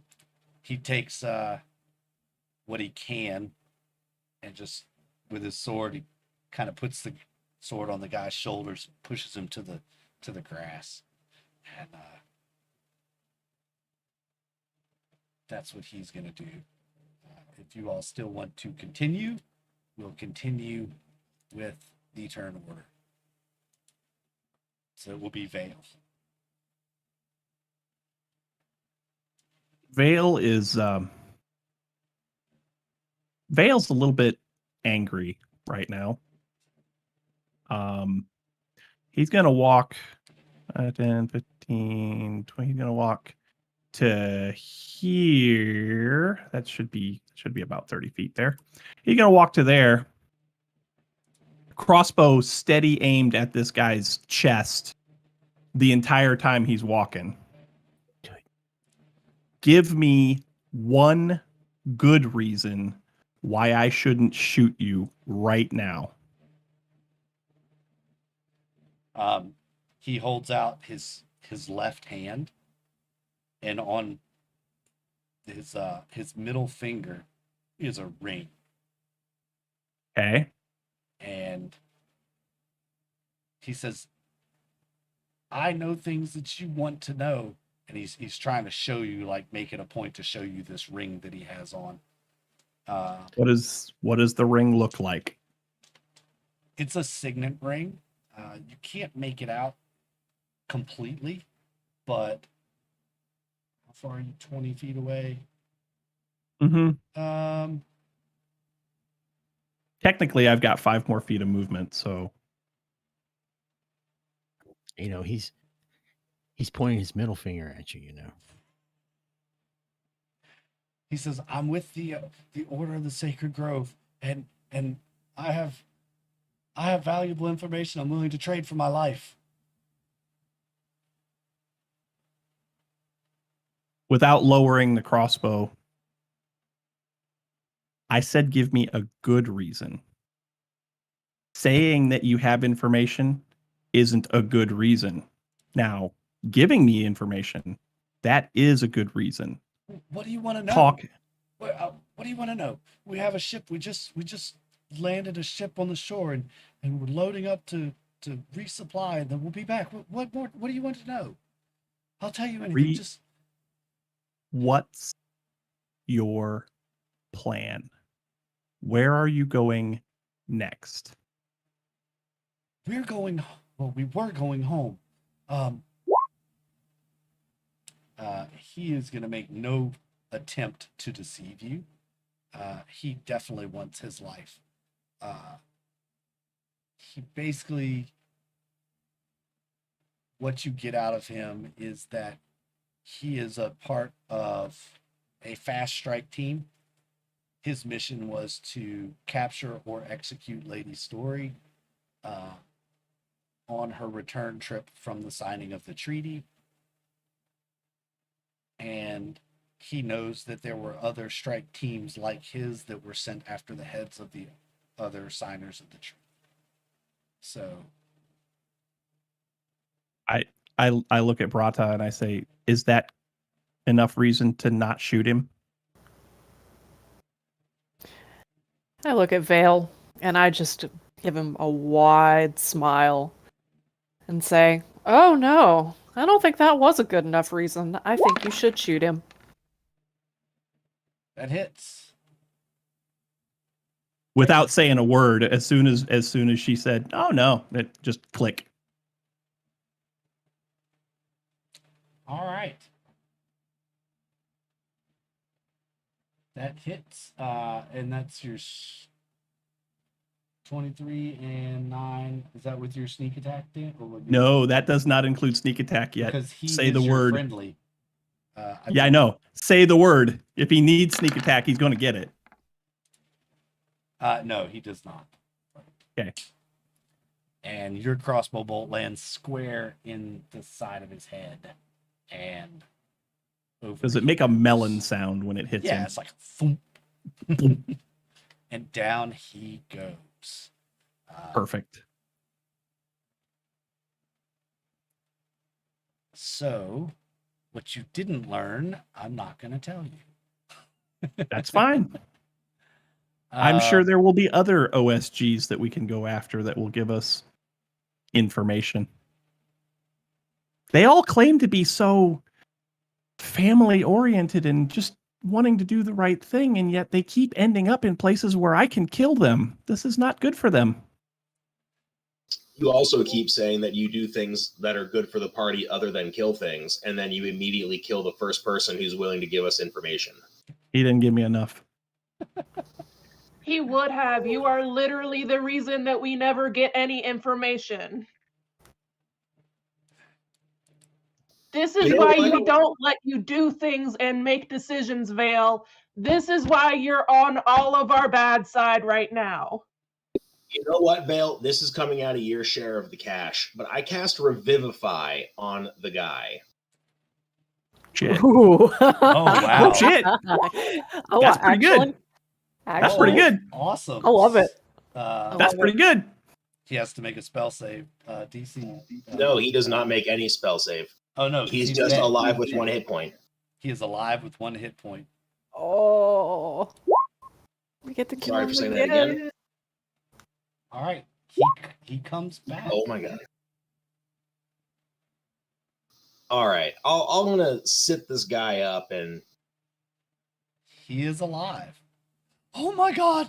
Oh my god! Still with a crossbow bolt in the side of his head. What just happened to me? What? He is Well- completely freaking out. my I look stupid at- friend here, he shot you in the head. Yeah. Why am I alive? I'm not supposed. There was a light. I heard my God. He was calling me home. Hobdi I was coming. They stole me from you. Well, we can send you back there, or we can make sure that you're here for a long time. The choice is yours, but we do need more information than what you've already given us. You're just gonna kill me and bring me back again until I tell you, aren't you? Oh, yes. Truly evil people. I see why the prophecy wants you ridden. Or You're you could just tell us and avoid us killing you multiple times. Well, what is it? I'm one of a strike team. There's 12 of us, 12 teams. We struck out. There were 12 of you. Well, there were 12 teams. No, now there's probably only 11 in me if I get to make it home. But Didn't we take out another team like I think yesterday? we did. Yeah, I think we took out Yeah. another team too. Yeah. Yeah.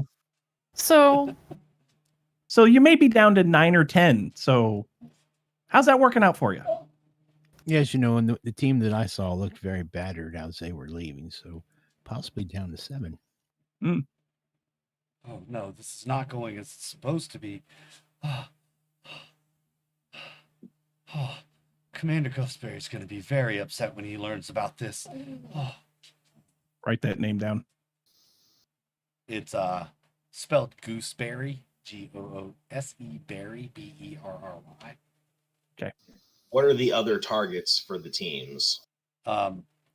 He pulls a piece of parchment out of his pouch and he hands it to you. Hang on, y'all. I have to let the dog out. Just give me 1 second, and I'll give you the handout. I can get him. Sorry. You got I can get him Okay. so you can keep. Yeah. Okay. It's a good thing the Order of the Sacred Grove is not good at compartmentalizing information. Mm-hmm. Well, they didn't know who was going to get to who, so I think I made a handout. I was supposed to make a handout.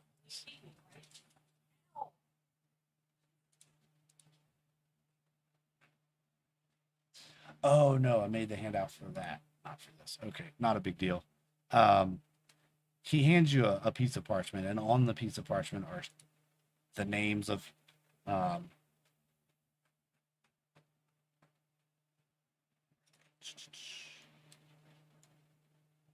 the names of all of the different signers of the treaty, some of their names are crossed out.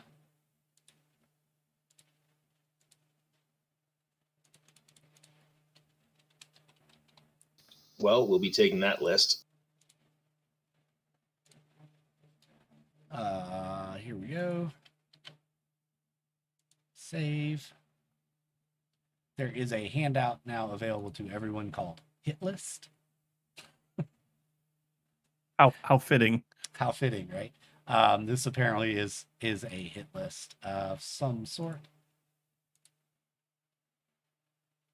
The So the names ones- in blue Are alive. are alive. The names in black Okay. are crossed out. Let me just double check that with my notes and make sure that yes, that is correct. The names in blue are alive. The names in black are the ones that are lined out. Okay. And you see they also have the locations of those people, where they're from. And about that time that you're staring at this list, another name goes black. Ooh. That's cool. Updates in real time. Yep. I just drew a line through it. It's Makal Kran, the human representative of Ashix the Dire. And when you see that name, Clark, are you up there near them at all? Yeah.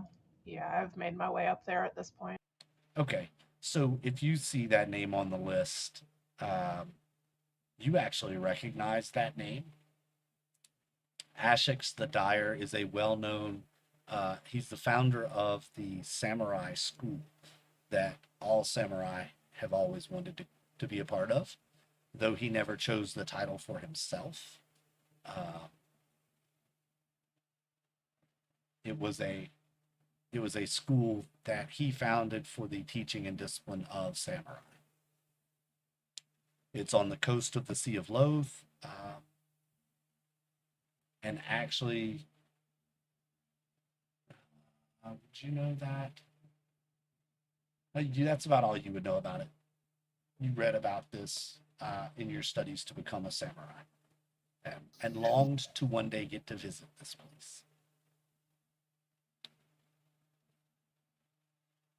But it's not him that was killed. It's the human representative or whatever, Kron. Yes. What you do know about Ashix the Dire is that he actually passed on a few hundred years ago. After this school was founded, he was there, and he had passed over custodialship to different people. So this this Makal Gran was the most likely the most current caretaker of the Bastion or the school. Okay. So why is Sacred Grove killing these people? Matches doesn't know about the treaty. Okay. So Furbolg will give Matches the fast rundown on the treaty that all of the good orders have essentially signed a treaty that if one of them is attacked, they'll all come to the defense of that person. And so to counter that, all of the evil people signed a similar treaty so that if they are attacked, they will all come to each other's aid. Which is the reason that we're out here saving Lady Story, because she has in her possession the signed treaty. Yes, she does. So essentially, this is also a list of living allies we have. Yes, it does appear that there's probably a handful of these people who are signatories and also now dead.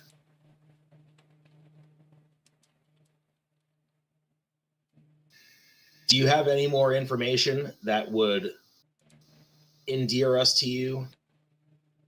Like what? What do you want to know? Basically, he says, I'll tell you whatever I know, but if I don't know, I can't tell you. Who's orchestrating this whole hit squad thing? Our orders come from Commander Gosbury, and he gets his orders directly from our god. Abdi Hai. He raises a hand to the air. So I guess my question for him at this point is what like the command structure is like, because the one thing we never really knew going into this, we never really knew who was in charge of the Order of the Sacred Grove, and all that jazz. Right. So he tells you that the current commander leader of the Order of the Sacred Grove is a man named Willem Gosbury. He's currently in the City of the Eternal Glory, and he gets his orders directly from the gods. And the gods have told him that the balance is too far to the chaos side of the scales, and that it is their duty to bring the scales to center. And the only way to do this is to cull the species that cause chaos. Do we know where the city is? You know that it is across the sea, is all the way across the ocean. Here, I'll pull up the matches. May have actually been there before, but just on trade. And we're getting into the time of year where everything's starting to freeze over, so crossing the ocean by boat isn't an option, right? Yeah, right now that's. I mean, you can cross the ocean, but when you get up north, like where this place is, I'll show you. So, Castal, the City of Eternal Glory. Did the map change for you? It doesn't look like it. Yeah, it changed. It did not change on my player screen, so okay, whatever. Did it change for the chat, for the live stream? Nope.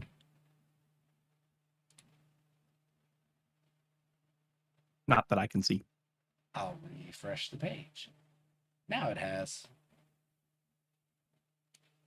Roll20 is being slow. So that is where the city of Casto, the City of Eternal Glory is. Where is it? The top left corner of the map.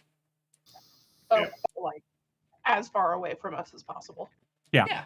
Literally Totally. the other side of the world. Totally the other side of the world. The Bastion of Ashix, the Dire is here. Some other locations that you recognize on that list are Londa Vale and Fjorda Woods. You know that they are not far from where you are. You're here. They're somewhere in here and here. So.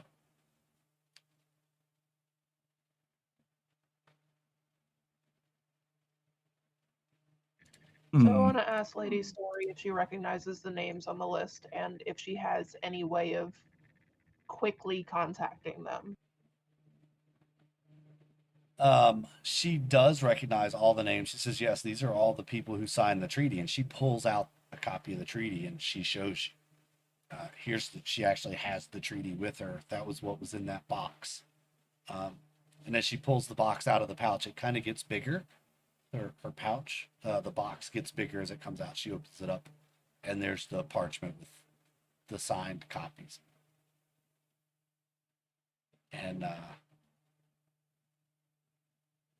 when she compares it across, she's very upset. She can't believe that these folks are gone. Who's going to be next? You know, that's. And as far as contacting them, they have a system, but she needs to get back to Karnengother in order to use it. It's there. Well, let's go. We'll get you back there. Well, if her buddy can get back on his own, we are now 6 people with the ability to teleport 6 people. I guess we'll tell him that the horses are still alive and in good condition, and the horses from the pub guy are also alive and in good shape, so they could easily take him home. Maybe And he could can even do get whatever the. he wants with the OSG guy. Hmm. Actually, no, I was going to wrap that up. I was going to ask the OSG guy whether he wanted to live or die. It doesn't seem I have much choice in the matter anymore, but if I am to die, please let me die with honor. You do have a choice. We're literally giving you that choice. Well, not really. He already lost honor. He betrayed his people and his God. So how can we give that back to him? I say we just kill him. I'm with matches.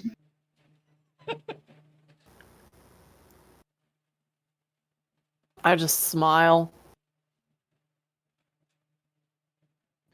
I just throw my hands up like I'm done with this. Y'all do whatever you want. I'm ready to head back to Karen Gother, like now. So just do what you're gonna do. Samesies.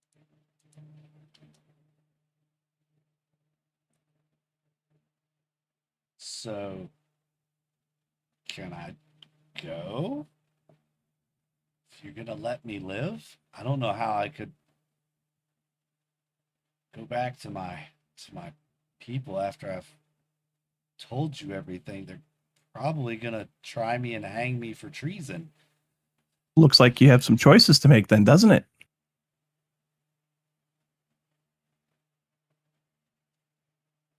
Lady Story looks at him and says, "But you want to live, right?" And now she's calmed down a little bit. Her voice is a little more normal. He says, "Yeah, I want to live." "Do you want to live forever?" And he gets this shocked look on his face, and before he can answer, she's on top of him and is draining him. Well, Well, that He was only easy. had one hit point to drain. He Mhm. didn't have much left, but Mm-mm. and she when she gets up, she wipes her face. She goes, "The young ones are so delicious." She goes, "Harald, can you make sure he makes it back safely?" And she looks at all of you. "Well, this was unexpected. I appreciate you. I heard there's a way we can get back quickly," you said. Mm-hmm. "Shall we?" We shall. Whoever's got it. I don't know. We teleport to Karnagother. All right. Probably specifically into her house because that would be the safest place for her. Yes, and you have been inside the house, so you could pick any room you wished. Mhm.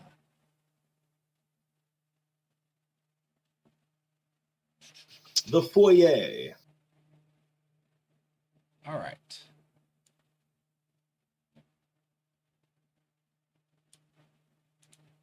So you teleport to the Van Story Mansion.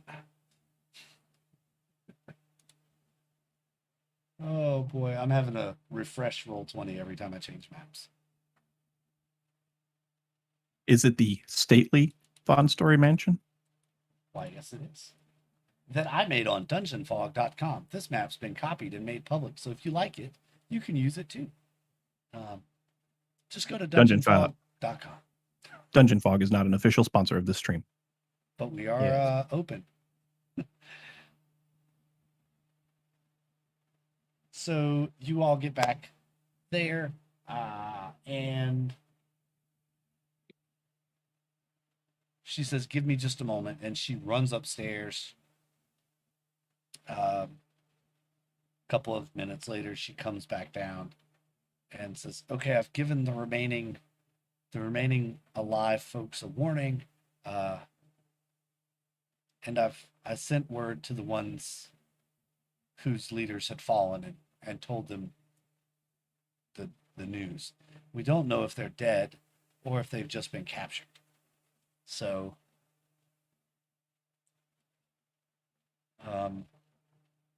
until we know more about that, I dare say too much to them. But I do appreciate you all coming to my aid. I trust that the city is secure. She knows nothing, by the way, about what's happened while she's been gone.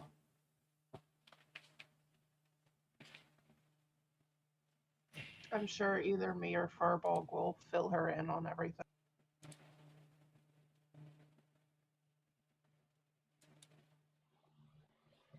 All right. So you all fill in Lady's story on everything that's happened.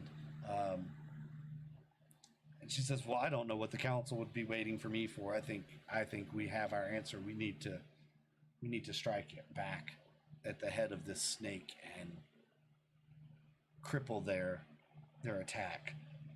Unfortunately, we don't know where they're operating out of, and we have allies that are in need of our assistance and apparently being attacked. If they did capture the ones whose names have been crossed off the list, then there stands a good chance their defenses could be already compromised.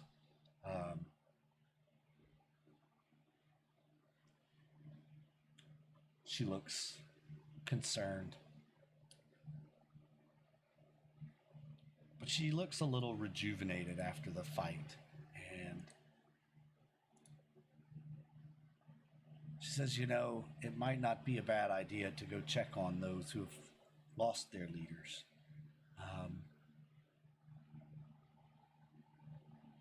Devon was a good friend of mine, so was Wilton.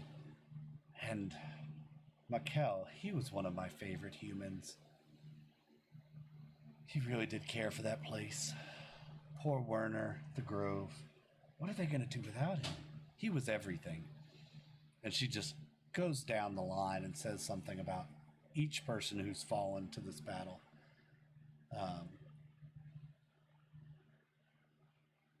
She says if they're after Sandra or even Morana, you'll never make it to them in time.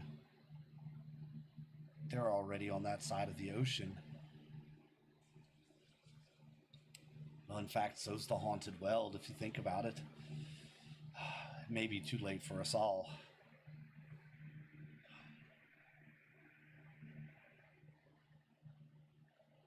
We have to do something. She said, well, we don't have the numbers to take the fight right to them, do we? I mean, you said you have 20, 25 men? They have thousands, I'm sure. Worked for us in Fruiton. Fruiton is a small city. You've never been to Castow. It's an immense palace. That's fair.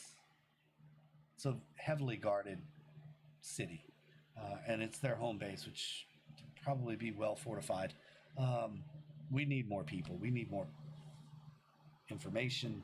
We need more assets. We need more resources. I think we have to enact the treaty. It just was signed. The ink's barely even dry yet. And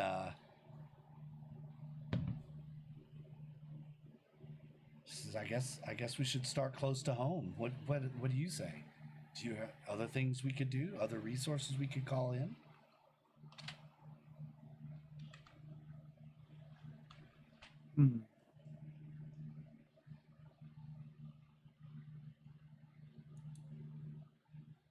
Not at the moment.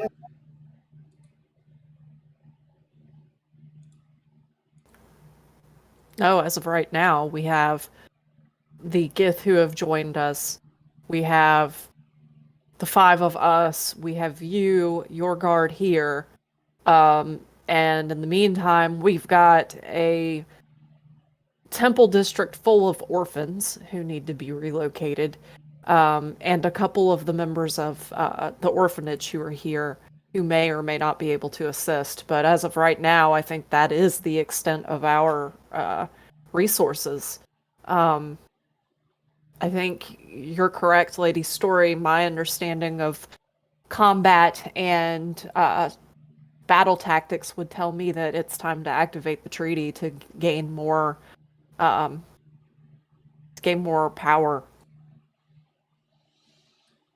build a greater army. We'll have to be vigilant. They won't stop. They know someone else will just step up and take control once they. I fear they're going to move while these areas are weak.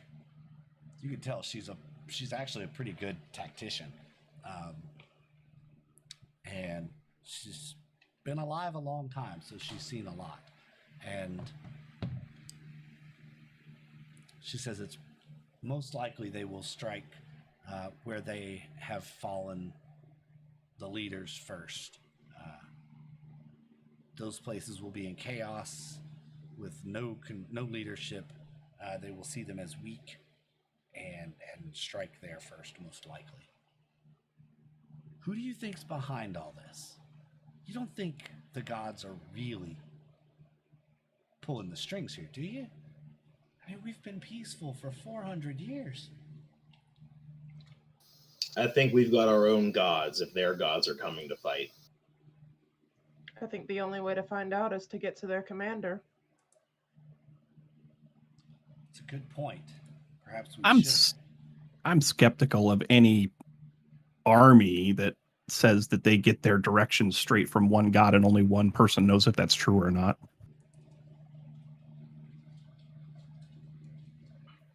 So this list, you said that the good guys made a list, and the bad guys made a list. Am I to assume this is the list that this is supposed to be the bad guys, like Lady Story and everyone, us? Yeah.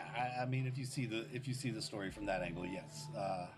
The Order of the Sacred Grove consider the Lycan type, the vampire type, and any who associate with them or give them safe harbor to be the bad guys, right? And they're evil, upsetting the balance of chaos and order.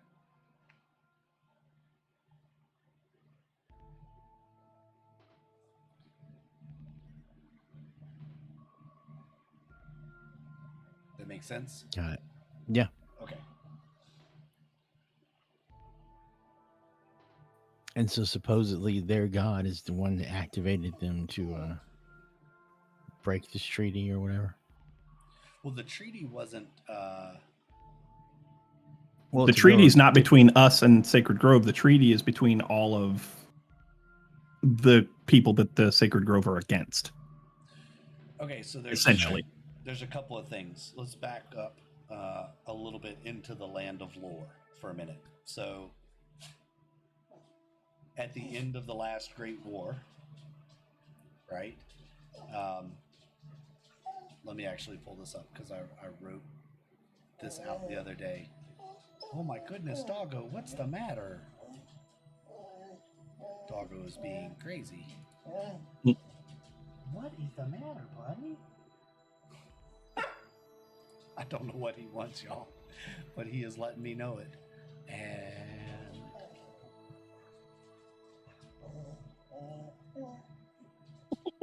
can y'all hear him? Yeah. He's being Yeah. crazy. I can come see if he needs out or something. Yeah, I don't know what he needs. What do you want, buddy? What do you want? You need to go pee-pee? No, I don't know what he wants. I have no idea what he wants. Let me try to find where I wrote this. But basically, someone came down, showed up, whatever, and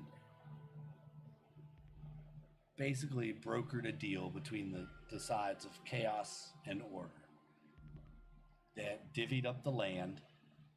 The gods put a great lake in the center to help keep them apart. And there's basically been peace ever since.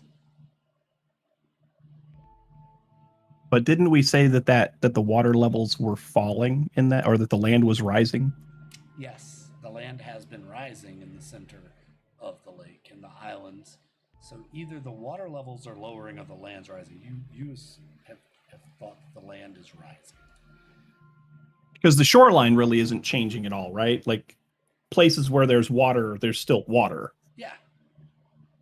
Okay. But in the ocean itself, the land masses like islands and Are becoming visible are again. becoming visible again that were not visible before. Got it. Okay. Well, speaking of gods and cosmological events, things like that,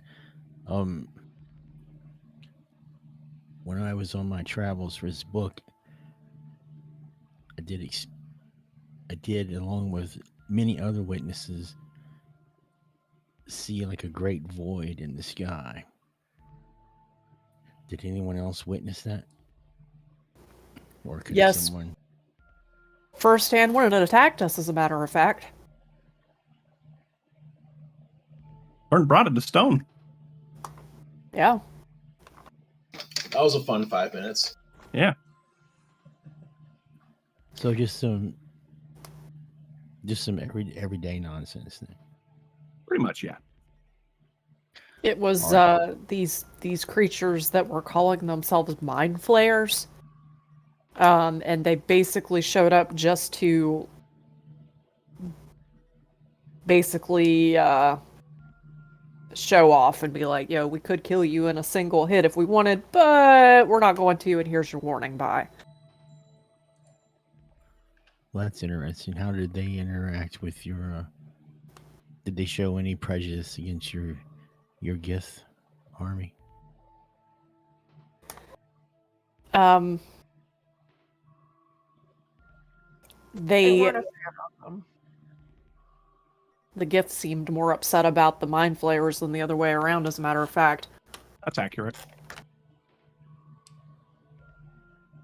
I mean, the mind flayers weren't happy that we had the gift with us either, though. Something about choose our friends more carefully or something like that. Well, I mean, how did you come across them? Was it they found you? us? Yeah, they found us.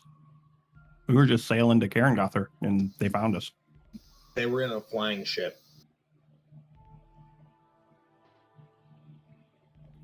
Well, what exactly, if you don't mind if I ask, what exactly caused the huge void to open in the sky? Because I was a great distance away. Oh. Probably know, the but mind they- flayers. Yeah, they were in the middle of that void. So they came in a flying ship from that void. We don't The know if the void void came or the ship came from the void. More like the ship was the void. Exactly. What Vale said.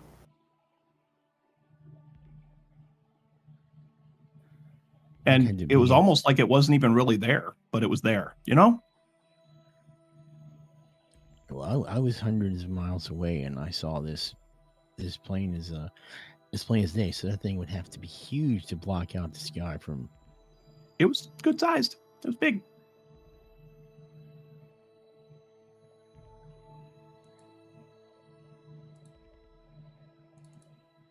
I want to ask Lady Story, does she know anything about the mind flayers? Ooh, good call. Yeah, there's been talk of mind flayers. It's an old story, actually, that at the end of the Great War, a pod of mind flayers was left behind by their fleeing army of friends, and well, there's never been any proof of it, and no one's ever seen one. It's kind of like the boogeyman story, or you know. But I mean, technically we've seen one. Really? what do you mean? Yeah. I kind of look at the rest of the party and go, eh.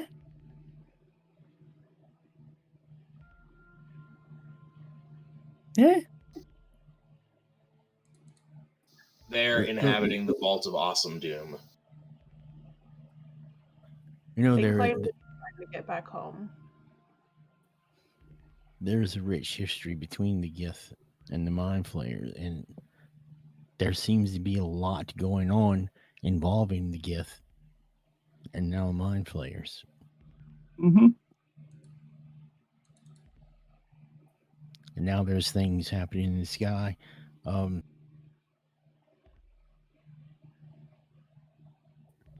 and the Order of the Sacred Grove appears to be aligned somehow with the Gith. Or at least they believe they are.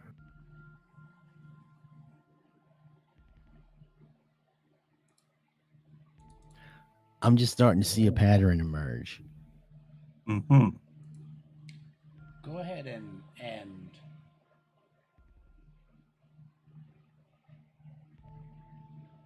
I tell you what, go ahead and roll an intelligence check, and I'll let you know if I'll tell you what you know about this, because Ooh. you're hitting on some stuff, and I want to reward that. Anyone in particular, or all of us? Matches. Okay. Mm-hmm. That's pretty good. Yeah, we'll take that 20. Wild. Maybe Not we should only- find out after the break. Mhm. Is it break time? Mhm. Yeah, it is actually break time. Let's take that break, and then we'll be back to find out exactly what Matches knows. It's 16 after the hour, so we'll come back at what, 5, 10? What are you thinking? 10. 10's fine. 10? All right, let's come back at 26, 27 after. Let's do that. And we will be back momentarily, folks.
And we're back. Thanks for sticking with us there, hanging out.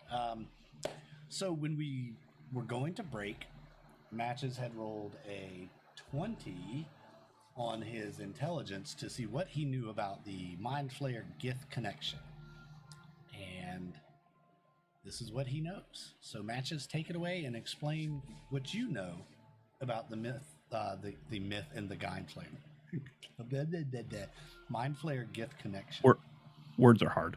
They are. Can you hear me? Is it going through? Mm-hmm. Mm-hmm. Yep. All right. Well, he'll get it from the bench because he was sitting on that little bench, right? Okay. He's a little dude, so when he gets down, it's more like a hob, right? Whoop, bloop. And he like walks in. He says, "I'm just starting to put some things together, right? Mind flayers and Gith. That was a long time ago. I mean, they're two races that were lost to history and myth. Now there's a lot of things happening with these two. The Order of the Sacred Grove apparently worships or reveres the Gith in some way. Brata actually is carrying around a Gith artifact. Now there's Mind Flayer ships involved. And there's long time armistice or peace treaties or whatever that are being broken between two forces. I'm smelling something.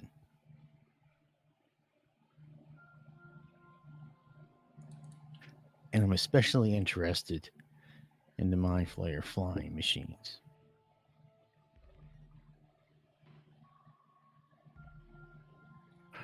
Is that enough, or should I? Or is there more? I can fill in any other blanks because I wanted to get this to you, but again, we've been gaming all week and haven't really had much of a chance to get stuff done. So you do know, because you've researched the history of the Mind Flayers and the Gith for a long time. You do have a little bit of the story of what happened when they were banished from this realm.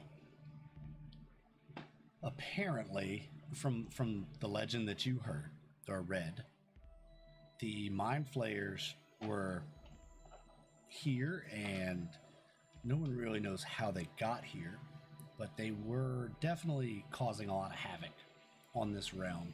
So a great war broke out between the Gith, who were enslaved by the Mind Flayers. The Gith, Yankee, and Githzaki both fought and won their freedom. And when they did,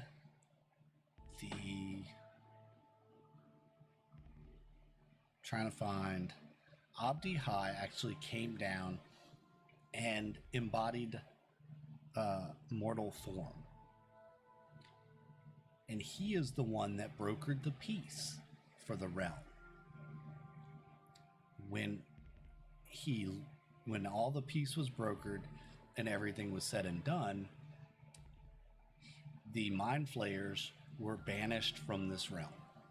And with the last ounce of strength in his mortal form, he sealed the portal as the last of the Mind Flayer left the realm.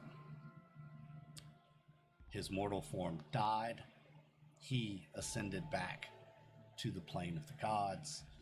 And that all happened in what is now known as Casto, the City of Eternal Glory. And that is why it is called Casto, the City of Eternal Glory, because of what happened there.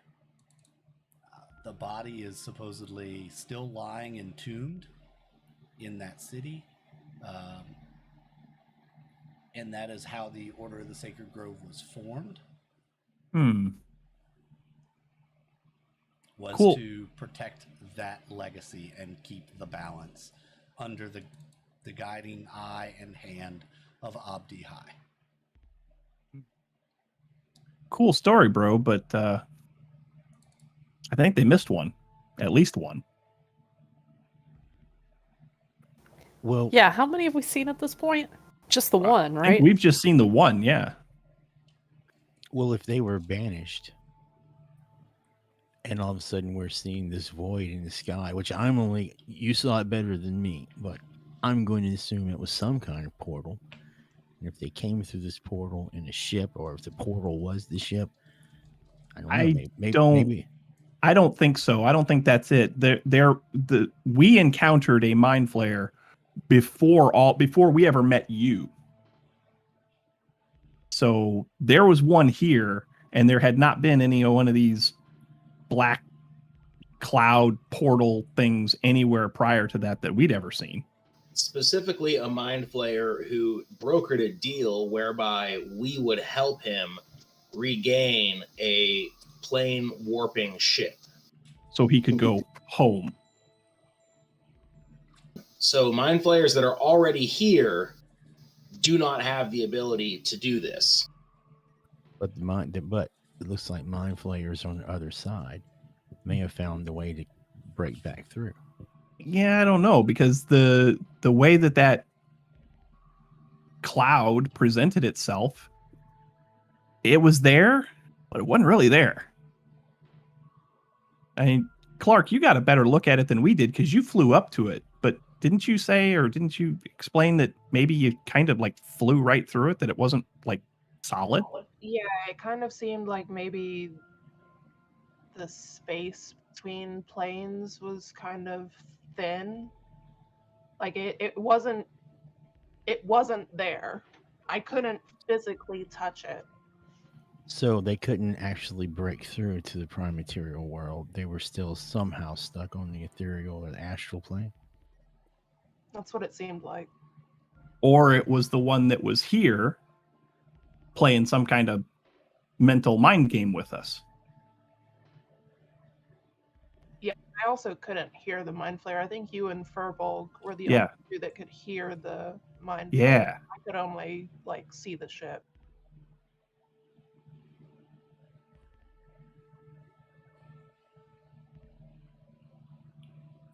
Would be interested to know how many other people seen it. I mean, I'm assuming people from the entire area saw it, since I was pretty much hundreds of miles away, right, Game Master?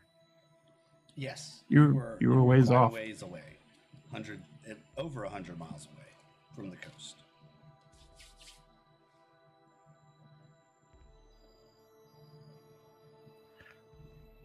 Well,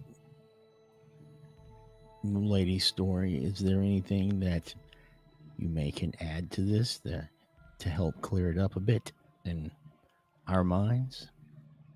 Well, if you're saying that there are mind flayers here now in the vaults of Awesome Doom, At least one. well, all it takes is one. Do you understand how powerful these creatures are? Do any of you really know just how powerful a single mind flayer can be?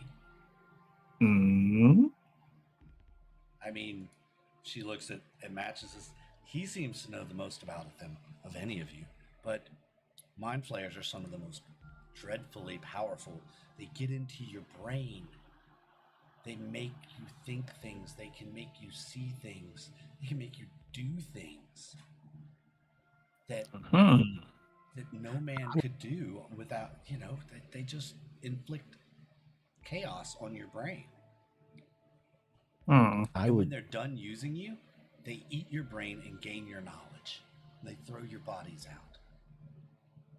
So if you met a mind flayer and walked away, chances are you didn't actually meet him unless he had a very important use for you.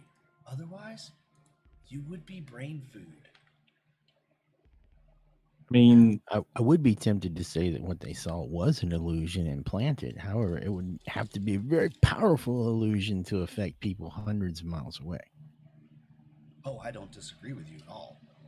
I think you're absolutely right. Like super scary, powerful, like realm shattering powerful.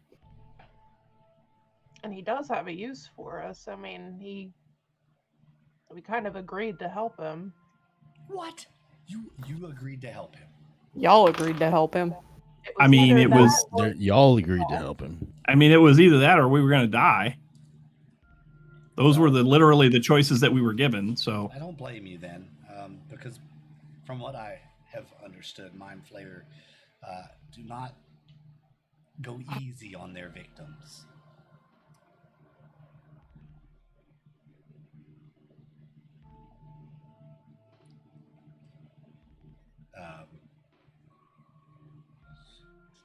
Trying to look through the history here, the lore that I have, just to see if there's anything that she might know.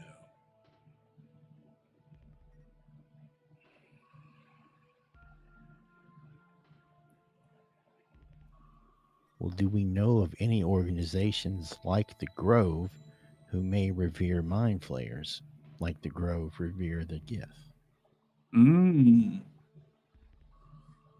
Because something seems to be sparking this.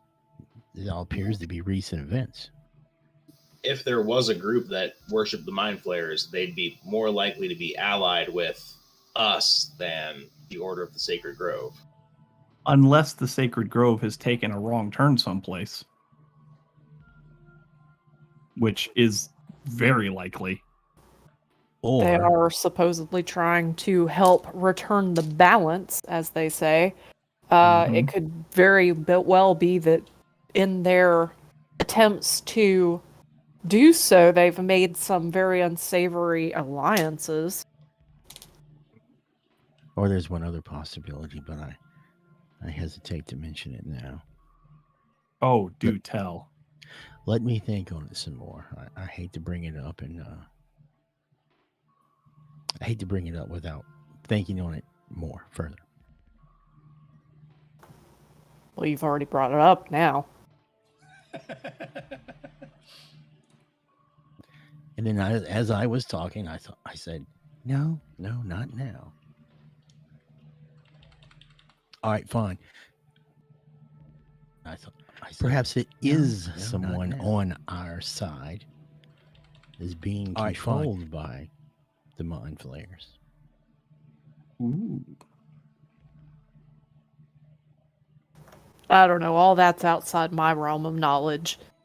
I know battle and armies, all this magic stuff and mythology and whatever junk y'all are talking about. That's on y'all. Well, if our side and their side are natural enemies, then our side would be a perfect choice to attempt to manipulate. And maybe they already started by trying to task you into helping them.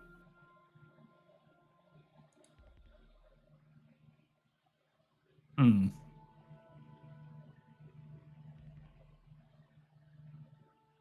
Fair enough. Well, I'm certainly not opposed to doing more damage to the Order of the Sacred Grove.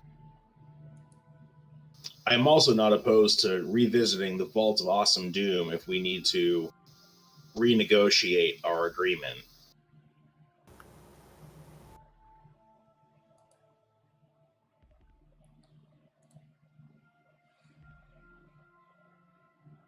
Yeah, it sounds like a bad idea. Yeah, I'd rather not go back there.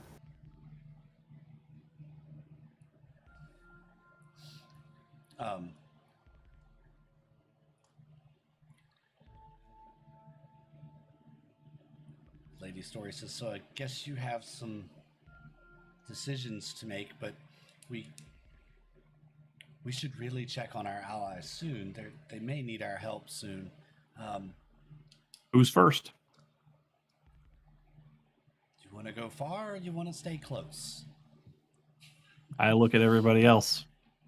Well, in the interest of time, perhaps we check the one that's closest to us first. Work our way out. Start close. Work our way out. Well, if you want to start close, there's Devon's place out in Londa Vale. You might have a little trouble finding the place. Next would be the elves down in Forda Woods. and then you start making the turn around the southern coast and heading for home across the way. Oh, I'll interrupt and I'll say, oh, I absolutely believe we should start with the gnomes. Oh, do you fancy a gnome? Oh, I fucking despise gnomes, excuse my French, but I believe that in this particular case, the gnomes may be beneficial as far as knowledge. Gnomes it is then. Now, of course, this is just my humble opinion. Yeah. Do they have any cool stuff to steal? Absolutely, as much as I despise the gnomes, I have to say that I've learned my tinkering abilities from the gnomes. At least one in particular.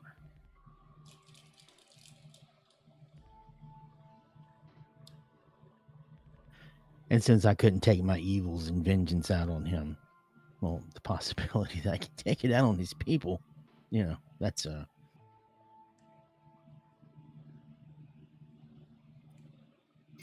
Well then, I guess we should go to Londa Vale.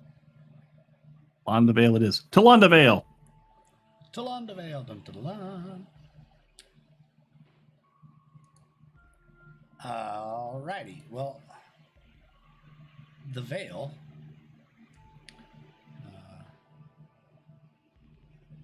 Where is the regional map? There it is. Dun, dun, dun, dun.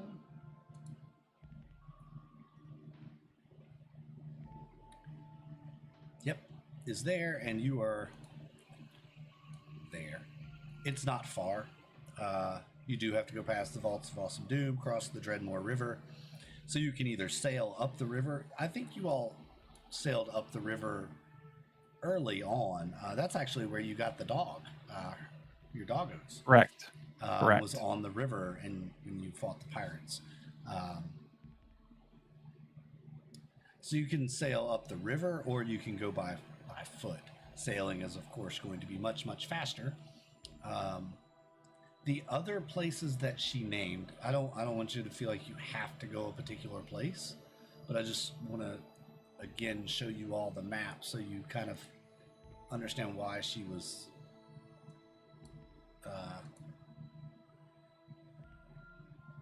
listing them in the order she was, right? So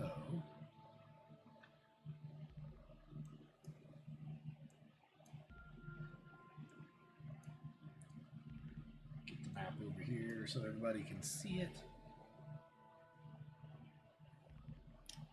I guess, Mike, did you put the circles on the map? Yes, I have been helping to annotate. Awesome. Thank you much. Appreciate that. So those are the two locations, and I mean they're kind of the same distance away. They are almost exactly the same distance away. So you could go to either one of those first if you wanted to. The other place she mentioned, the Bastion of Ashix the Dire, which is over here. there. And then she said you make the turn across the southern coast, which brings you out this way. And if you look at that list, you'll see some places on the hit list. The Grove would be here.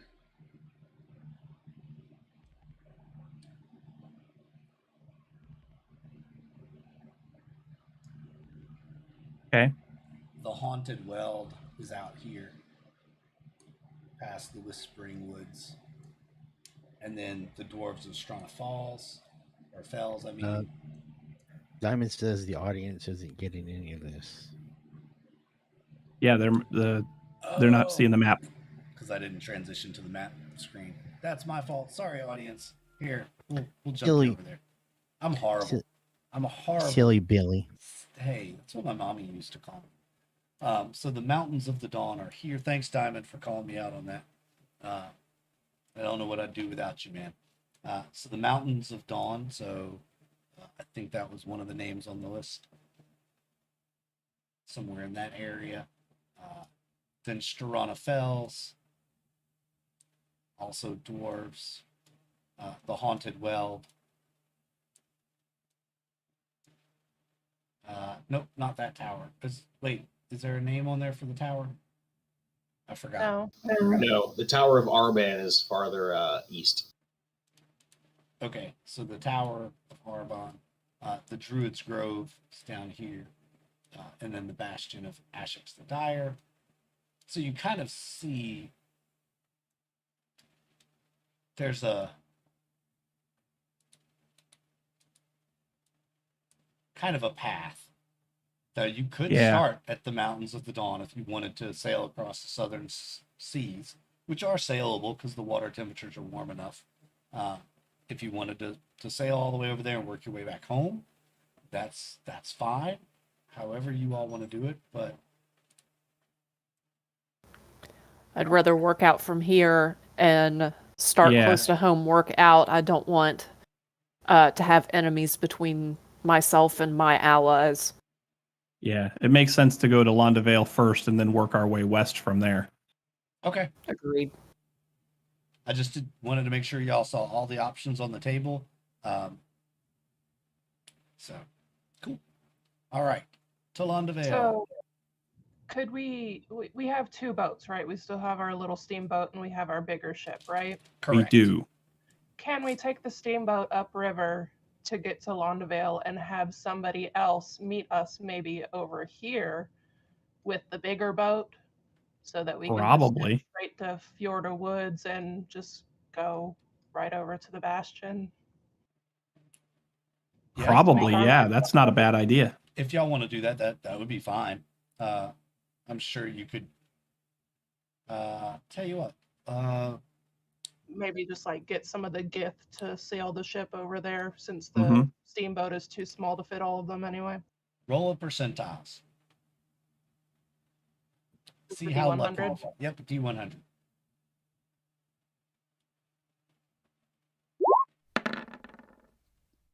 You are in luck. Will Whitesell is in Carningother, and Oh no. No. No, not Will. actually happens to be looking for work. Okay. I'm for it. Depending on his price. Oh, we'll get a good price out of him. Oh yeah, yeah. He and his first mate, the drunken fool that he is. Yeah. Let's see. That's about. He just does some thinking in his head. It's like I gotta go here, there, down there. So 2, 4, 6, 10. So about a 2-week sail. You gonna provide me rations and food and drink and all that? And what about security? You know, these waters have pirates. Don't you remember they have pirates? Yes, we do. Remember. I'm sure we can arrange some protection for you. I'll tell you what, I'll do it for let's say 50 gold. How's that sound? 40. We're providing protection and rations and the boat. Roll your persuasion.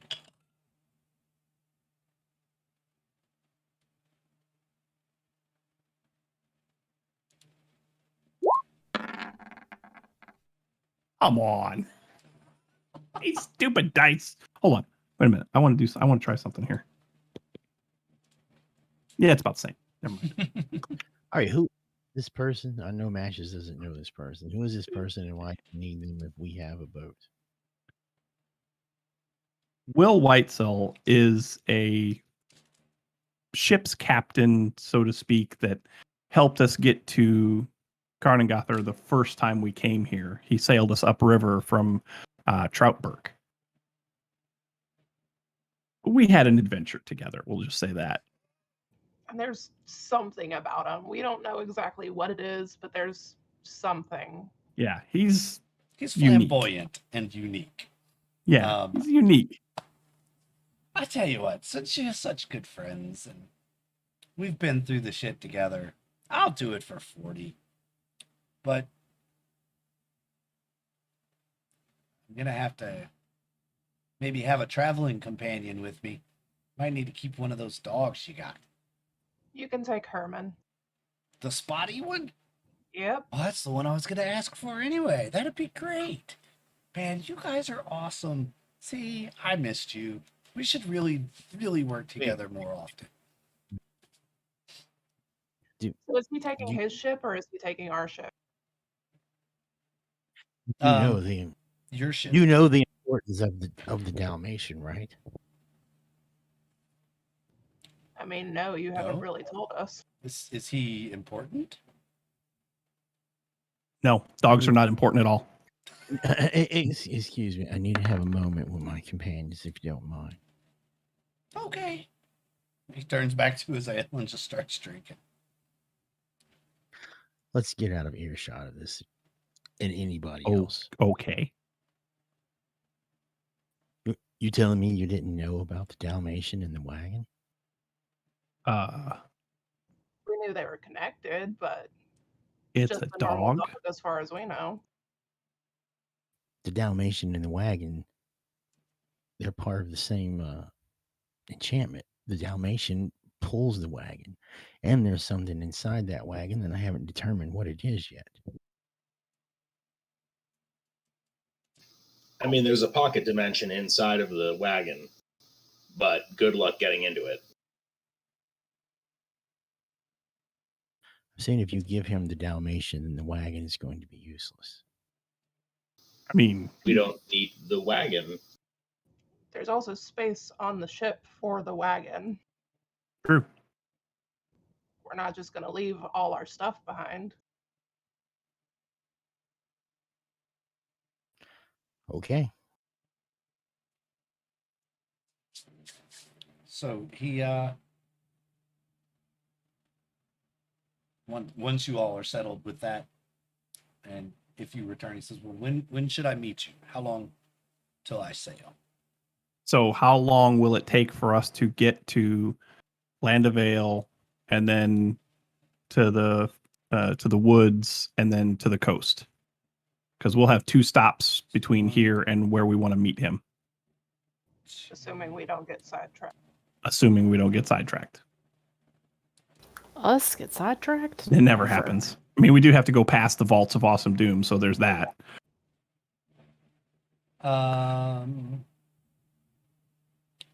3 days sailing and a day on horseback from the river. If you sail Okay. into Troutburg, it's 3 days, and then you can leave from Troutburg on horseback.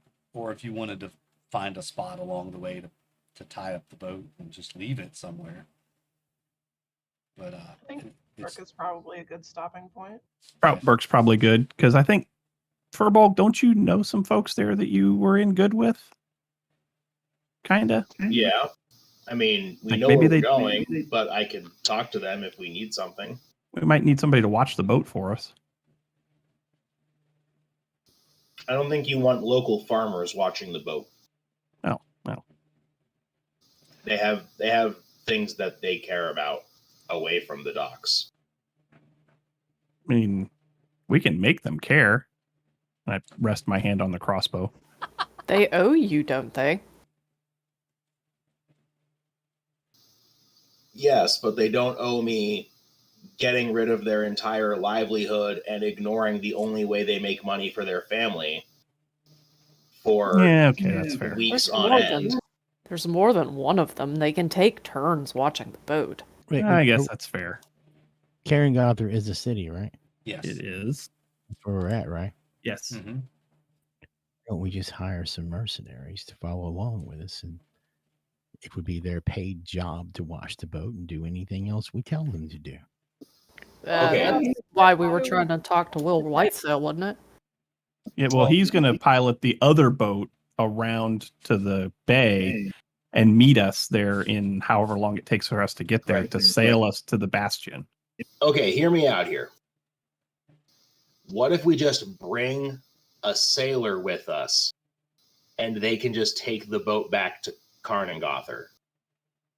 And then nobody at Troutberg needs to watch the boat. There's Our an friends idea. can watch the boat. It's not like we needed Troutberg for any particular reason. No, that's true. We could do that. Sounds like a plan. We can, if we're going back home or anything, we're going to be teleporting. Probably, yeah. In which case, our boat would just stay at Troutberg until we were so bored that we had nothing better to do for 2 days than go to Troutberg to retrieve our boat. Oh, God, Curse you, what was fool. his name? Curse you, Furbolg, and your logic. What was that guy's name? Yeah, it's like I'm the one who thinks. I just give him like a look like, is that supposed to hurt or something? Oh, I don't know. Only if you're smart enough to understand it. Yeah, okay. Lick the back of my paw. What was that guy's name? What was the first mate's name? Who remembers? That's the only guy I can't remember the name of. Bumbledick, the first Come mate. on, there's an inspiration in it for you. Come on, somebody tell me who this guy was.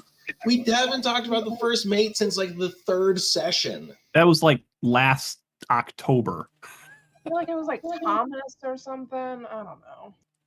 Wait, you grant inspiration in this game? Yes, we Yeah, do. Yes, I do. Wait, Yeah, my notes don't go that far back. Mm-mm. Mine do, and I can't find it. Damn it! I can't remember the name Wait a of this NPC. It's gonna drive me crazy. Oh, now. it's upstairs. My notebook is upstairs. The notebook that would have it in it is probably upstairs. Okay, for next time. So anyway, we literally hire anybody. We need 2 people who can make a boat work. That's Yes. it. Yes. It's not rocket science. And it's not a big boat either, so Yeah, well, And it's not a big river. Some of the Gith are used to piloting a boat. We could probably leave a couple of them to pilot the boat back. Does anybody in chat remember what the name of the salty sea dog guy was that was Will Whitesell's NPC?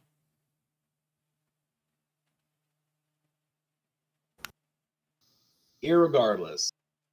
If We just so, need put it all in the- chat. He will go. He'll go with you. Will Whitesell will offer his first mate as your deadheading boat buddy, so he can bring your Okay. boat back. As part of the cost, of course, you'll have to feed him on the trip and whatnot. Sure, whatever. Lady Story's probably footing the bill for this whole thing anyway. yeah, skilled hireling costs 2 gold pieces a day. So I mean, Bruce. God damn it.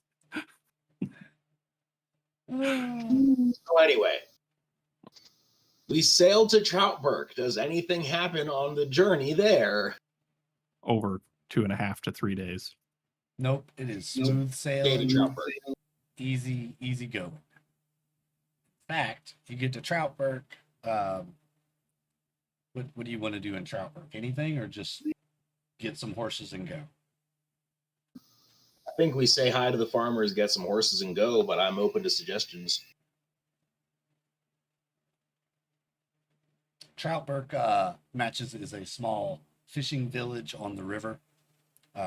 Fishing and farming, there's really not much to the town other than like a trading post and some farmers.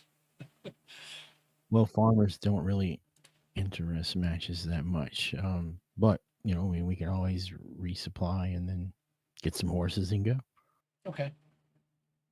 My opinion. I mean,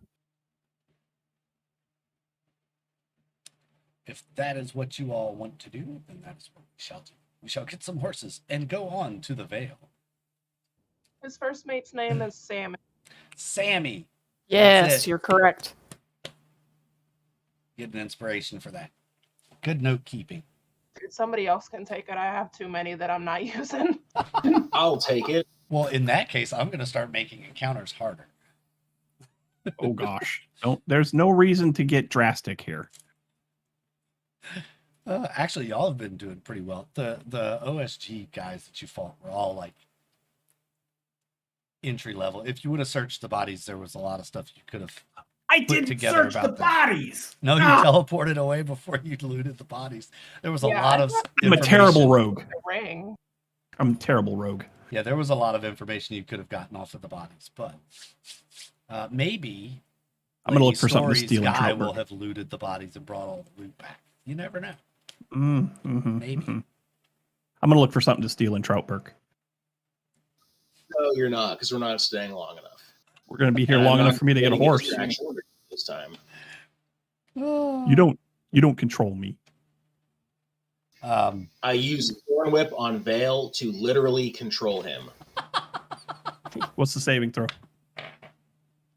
It's an attack roll.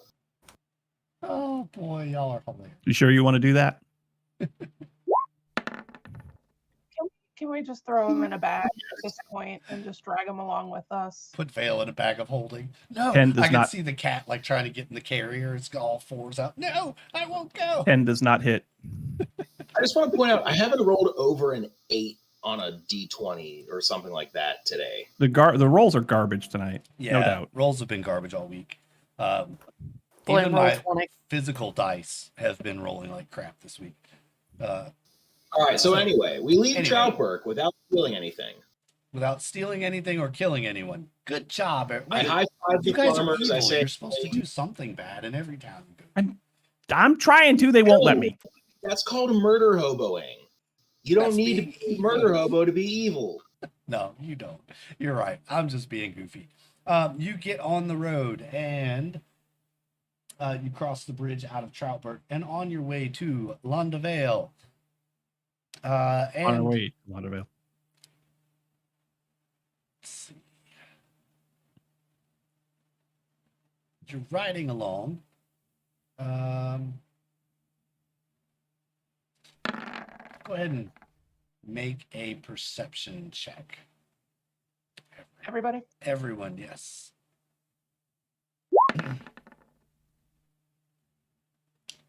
Vale saw it. About damn time I saw something. My +8 perception is doing so much today. Mm-hmm. 7 and a 20. All right, so a That few one of was you, for Neris, by the way, the last one. All If right. he can roll. Is that okay? Yeah, that's fine. I mean, he's Yeah. with us, so yeah. Okay. So Neris matches. Clark. Do you always have advantage on perception? Is that a skill ability? No. Or okay. He's just always rolling 2. That's why one of them's I got not you. great. So Neris, Clark, and Vale. You see as you're riding along this trail, you look over and you see a strange sight. It appears that there's a very odd looking village of some sort, various architecture dotting across the landscape of the village. There's cables and pulleys that carry carts in the air across the roads. And suddenly you hear from below you, excuse me, you're blocking the road.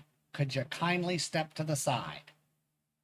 And as you look down, there's a small tan-skinned creature looking up at you. He's about 3 foot tall, but he's got the biggest smile on his face, with bright blue-green eyes beneath a kind of a floppy hair, deeply tanned face. They have a small cart in hand, like a wheelbarrow, and it seems to be like bucking or rocking to go of its own volition. But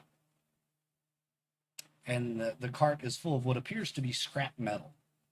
And the path that you're walking along, that to you is basically just a path, is apparently a road. And in the direction the creature's going is a large pile of scrap. And in the direction he's coming from is a similarly large pile of scrap metal. And it appears as he's moving stuff from one side to the other. Uh-huh. Well, aren't you an annoyingly cute little whatever you are? Can we make a history or nature check or something to determine what it is? Yeah, sure. You have probably come across. Well, you would know what it is, Matches. Actually, you would know that this is a gnome. The others Oh. have never encountered a gnome before. There were Yeah, no I- gnomes at the orphanage. Nope. No. Huh. Everything They're too else, small but to not a survive gnome. well. Maybe we just hadn't gotten this far south yet. Don't know. Well, we found gnomes. Gnomes, huh? Yes. Great. Gnomes. Is that good or bad? I don't know. So the gnome's just looking at you. Are you gonna move? I got stuff to do. Oops, I apologize. And I step to the side with my. Yep. I assume we're on horses, so I move my horse to the side of the road. Well, I sure don't want to. I sure don't want to touch it, so I'll move to this. All right, you move out of the way. Thank you so much. And says, the name's Danella Timbers, and a good day to you. They kind of just waddle away with their cart. They're not really even pushing the cart. Like I said, it's kind of pulling itself along. And as you look around, there is very strange architecture built here. You do see 4 gnomes standing in a circle, arguing over which way a piece of paper should be held.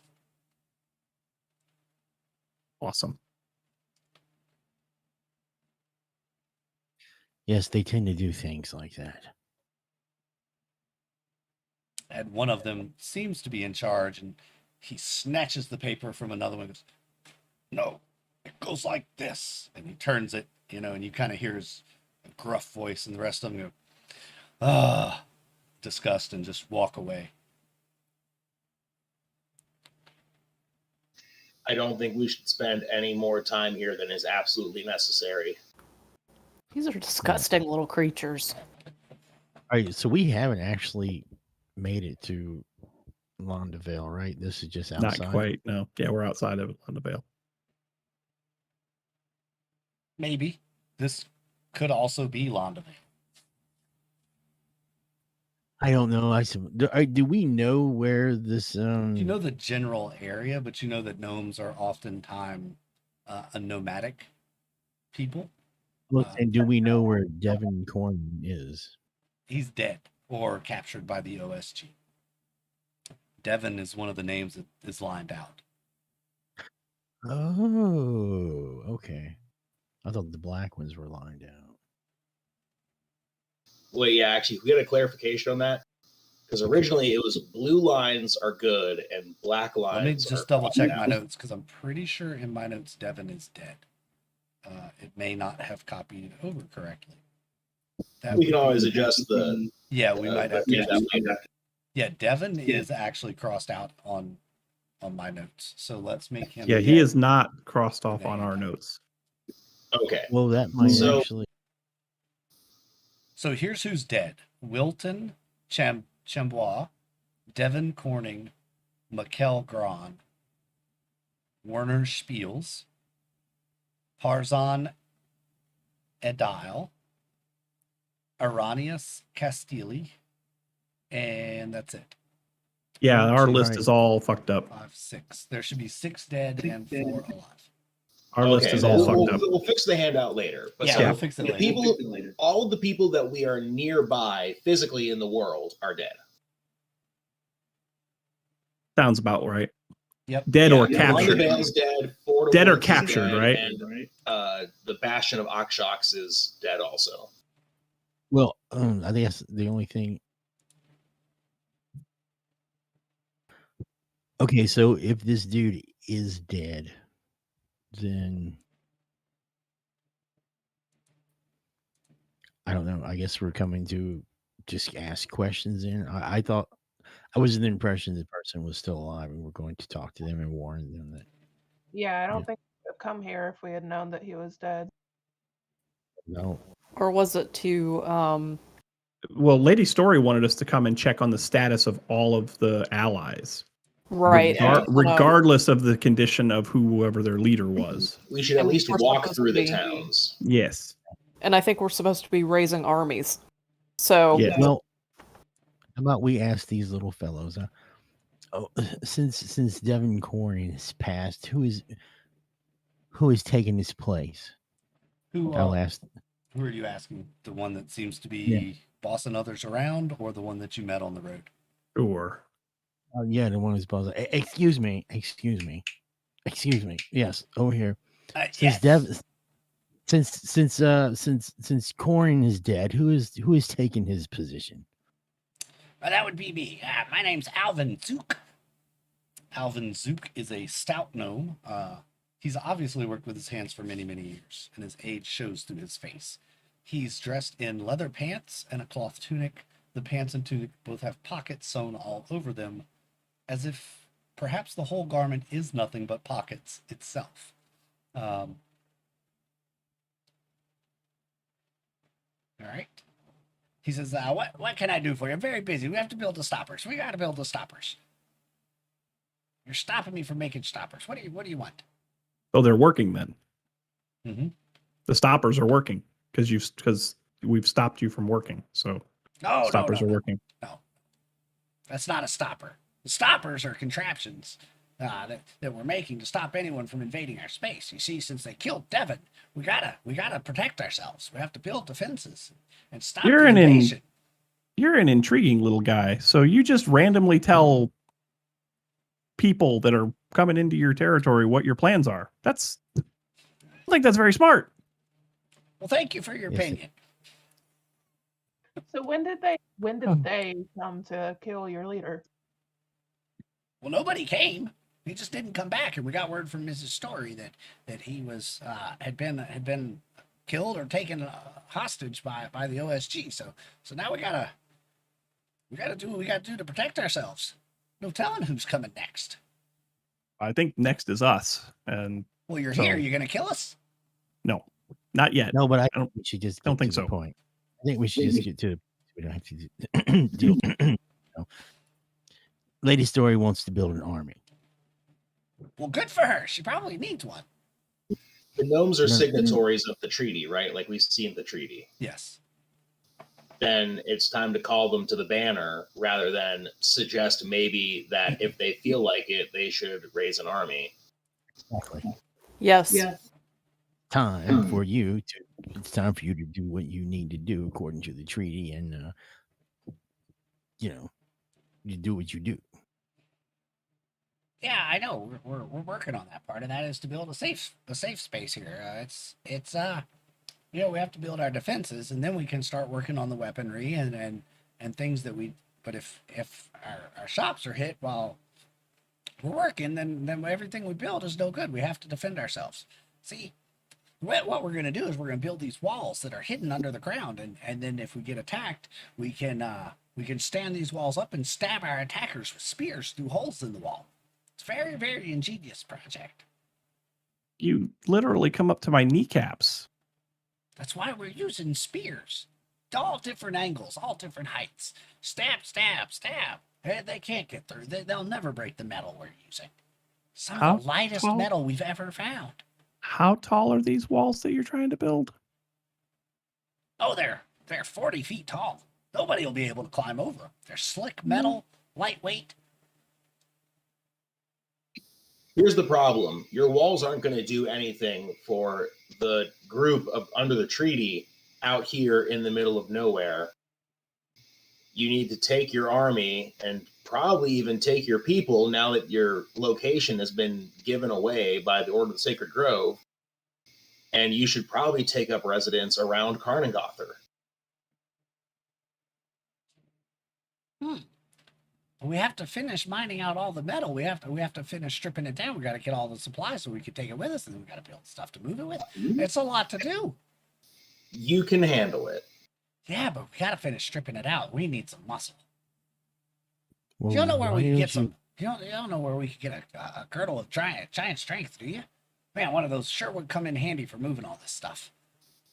Okay. From a giant. Yeah. I'm not gonna go get one from a giant. Okay, I'm gonna help out. So we've definitely had a long rest since. Well, I didn't use my 4th level spell slot anyway. Yeah. Okay, I'm going to. Now can I do my pixie bullshit? Yeah, you can. I mean, I don't know what Okay. it's gonna do. Because I only gave you half of the pixie bullshit earlier. I know. Go for it. Because I will summon 8 pixies to help, and each one of those pixies has the ability to cast polymorph once per day. Ooh. Okay. So those pixies will polymorph 8 of the gnomes into the largest animal that they are capable of being polymorphed into.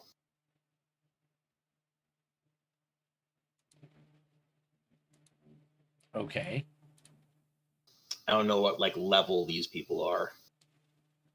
Most of them are like just generic level 0 creatures. Craftsmen.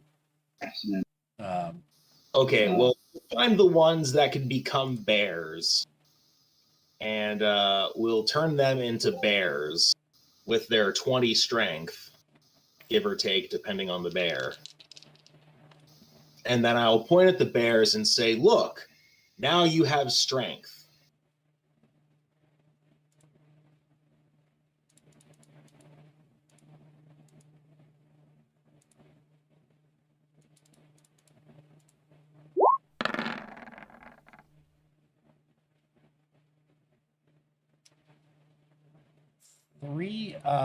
Three gnomes in the area where that just occurred drop everything they're doing and start running around screaming and panicking. One of them is like, can't believe what he just saw, but he has to believe it because he just saw it. But he knows it can't really happen because magic is not a thing. So what just happened? Alvin looks and goes, What are you doing? You said you weren't going to attack us. Now look what you've done. You've turned us into bears. You turned us into bears. What's that supposed to do? They will be gnomes again in an hour. But in the meantime, they're 3 to 4 times stronger than they were before. Well, an hour's not going to help. You going to stay with us the whole time we move all this stuff to Karnengother? That's going to take days, weeks even. No, you're going to build carts, and you're going to take them to the river, where you can take them upriver in boats. Well, that's the craziest thing I've ever heard. Nobody likes traveling on a boat. Boats are dangerous. Ugh, how are those bears going to fit down in the hole anyway to get this stuff out of the mine? Come on. The bears just to strip down the metal. So, all right, fine. You think they can do it? Well, let's go see. And I don't want to waste any time if we've got strength. So he says, follow me. And he walks over to one of the structures and he opens a small little door. And he goes, just wait a minute. And he goes in. You hear a bunch of latches. For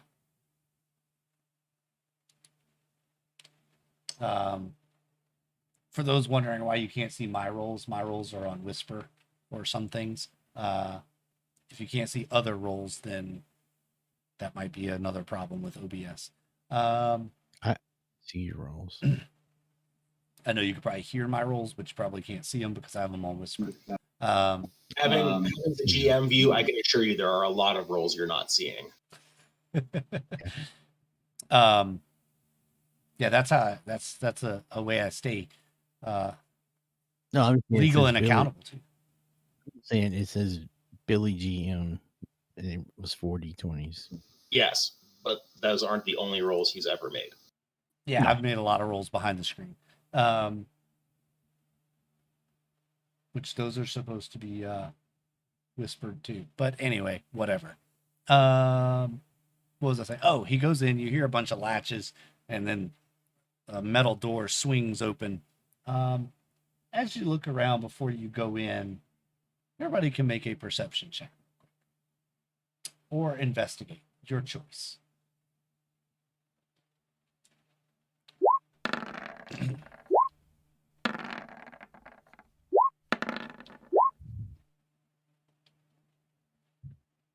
Does Neris want to look around too?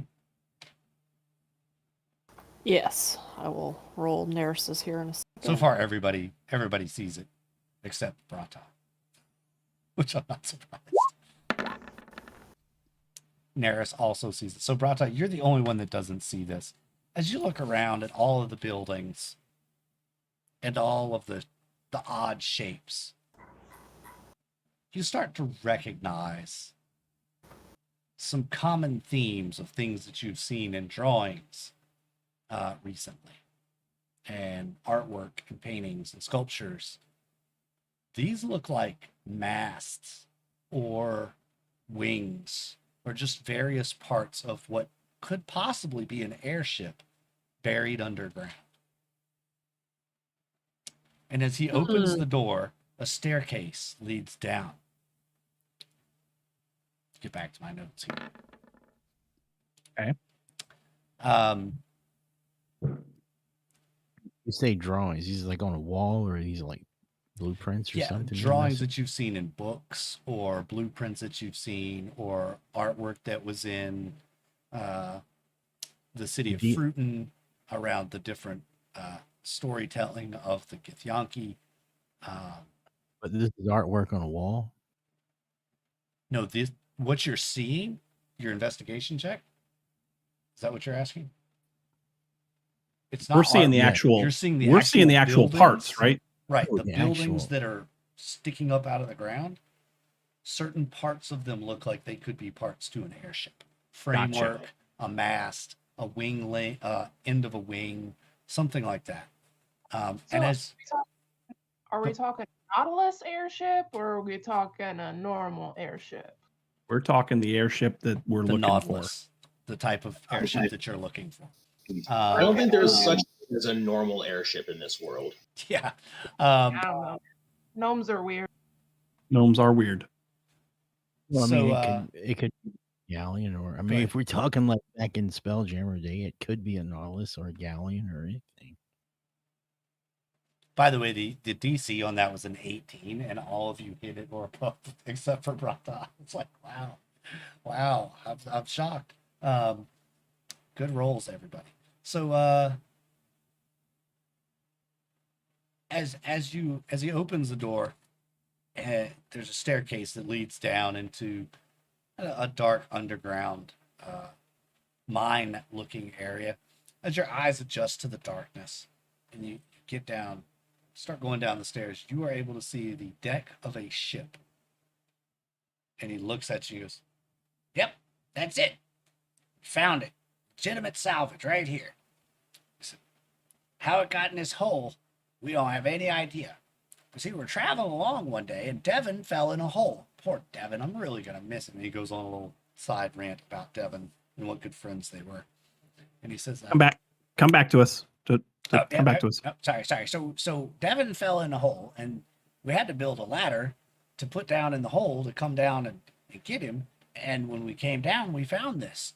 There wasn't anyone around, so we called out, no one answered, so we claimed it. And this is some of the lightest metal we've ever found. And as you're looking around, it's pretty much just a skeleton, and the outer hull is intact.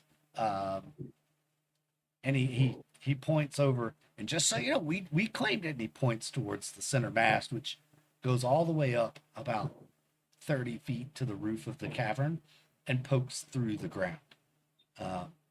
And there's a crudely made plaque that is attached to the center mast, and it says, written on the plaque, it says, "To all, we claim this salvage. You are dead and gone and no longer need this. We, the gnomes of Lalanda, claim it for our use and needs." That's all it says. I'm gonna let you in on a secret, little buddy. Those people who you think are dead, they're dead. not dead. And They're if they looking for find this. out that this ship is here, they're going to kill everything that they can see that is in between them and the ship. Well, even more reason we need to build the walls. He puts his hands You on know his what lips. you have here? Do you know what this ship is from? Don't know, don't care. We need it. It's got good salvageable materials, and we're going to use it. You should care. Hey, Billy. You might want to care. Jesse, Billy, I sent you a message. Is that what we're looking at? I sent you a message in the in private the Discord? Is it a private? Oh, it is a private message. No. It's not exactly that. I'll find an image of it. Actually, I think there's one in a handout. Didn't I send y'all a handout of the planer? I think you did, yeah. Once upon a time. Where's my? Yeah, statue plaque number 3. Yeah, if you look at the handout, statue plaque number 3, it has a good drawing of the ship that you're looking for. Yeah. So I guess I'll turn back to the gnome and say, you're not building walls here because your walls here are useless if you get overrun immediately. You're going to take what you already have and you're going to leave before the rightful owners of this come and kill you, because they are active and they are actively looking for this. Well, see, there's a problem with that. There's one part we need. We can't get it. And he points to the helm. He's like, we need that wheel. That wheel is the key to our entire operation of raising these walls. He's still hooked The on this wall thing. walls are not important. Trust me. The We've been here walls are for not. so long. If somebody wanted this, they would have come and found it by now. They're not wanting it. Nobody. And They were incapable of coming to find it. They are very much capable of coming to find it now. Listen. I think they may actually be in danger because that information is out in public, because I encountered it in public what information? about this ship. What do you mean? Nobody knows this ship's here. Did you see the sky blacken and open up in the air above Karnengother about 3 days ago? Oh, No. yeah, kinda. I- A little dark over that way. Yeah. We didn't think anything Those of are it. those are the people looking for this ship. What, big sky black spots? They don't scare me. They come and go. What I'm saying is what turned me on to start me looking into the Gith and the Mind Flayer was I ran into a gnome traveling salesman who told me about this ship. So he told me about this ship. He could have told anyone about this ship. He doesn't know that salesman. What do you mean? Yapping old traveling salesman. They talk a lot of stuff. What, you buy something from him? He said he got it off an old airship. Anybody could have. Yeah, man. Don't you think that's pretty specific old stuff for someone who would just make that up? Some crazy old scammer, man. How do you know the thing you bought from him even works? What'd you buy? That's my business. Maybe Oh. I'll show it. Maybe I'll show it to you one day, perhaps sooner than later. Fine. I can see you're not going to help us. We're going to have to go deal with we're going to have to go to Ashix ourselves. Ugh. I have to go get this giant, get him over here to help us. Your bears are only going to help so much. We need a giant. Why don't you just lead and do a little thing called logistics? Separate your group into miners, separate your group into caravans, get this stuff rolling, and get it to where it needs to go upriver, and build your walls there and protect there. Pull it together, man. Lead. Honor your part of the treaty. Just do it. He leans in kind of close and he looks around. There are gnomes just going every which way, you know. And he leans in kind of close to you specifically because y'all are about the same height matches. And he says, "Let me tell you a secret. I've never had to lead before, so I'm kind of making it up as I go. You got any tips?" Yes, put me in charge. I'll get it fixed for you really fast. Well, I don't know that the guys would like that. They're not too keen on outsiders coming in and trying to rule, but I can only. They wouldn't like it. Just get your shit together. Honor your part of the treaty. Organize this. I'm I telling don't you, even have miners- it. The treaty. Do you have a copy of the treaty? I don't even have a copy. It was with Devin. He had the treaty. We never saw it. We don't know what we're responsible for doing. Okay, this is the time where we need to be a little more persuasive. So I'm going to thorn whip this little midget. little person. Oh gosh. A 25 should hit him. Yes, the 25 hits him easily. And figuring that I'm You're already right. within 10 feet of him, what I'm really just going to do is like dangle him in front of me, in front of my face, because he's like 3 feet and I'm like 7 feet, and I'm ungodly strong because of that being 7 feet tall. Right. Here's how you lead: point towards Troutberg, make people go to Troutberg, then make people go to Karnengother, build wall, end of leadership. Somebody else will take responsibility of the gnomes from there. I mean, all I gotta do is get them to leave here. They're not gonna like that And unless there's go to something better. Karnengother. There's got to be something better for them. There's is living better than dying? It depends on how you get to die. Have we Like, outright told them badly. the ship is a mind flayer ship, and do they know what mind flayers are? You haven't told them or asked. No, we haven't told them that. Yeah, we need to go ahead and explain it to them. We got a book. We can show them. We can explain it to them. I'm still just going to dangle him from the thorn whip while we show him the book, though. That's fine. You could do that.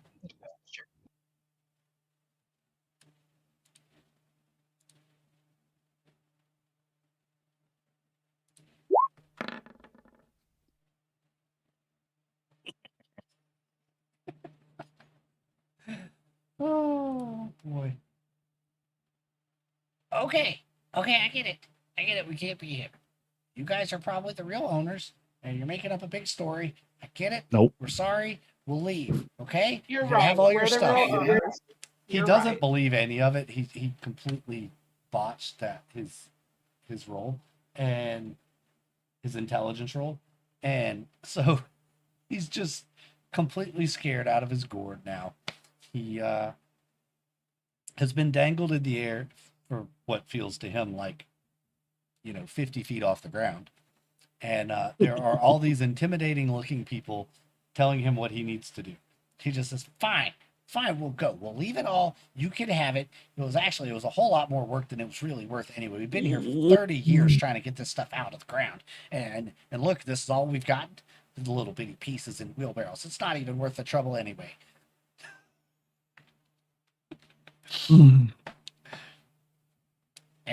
And he pulls a little whistle out of his pocket and he blows the whistle really, really loud. And all the gnomes stop and look at him. He says, okay, guys, let's go. And all of them just drop what they're carrying and start heading for the exit.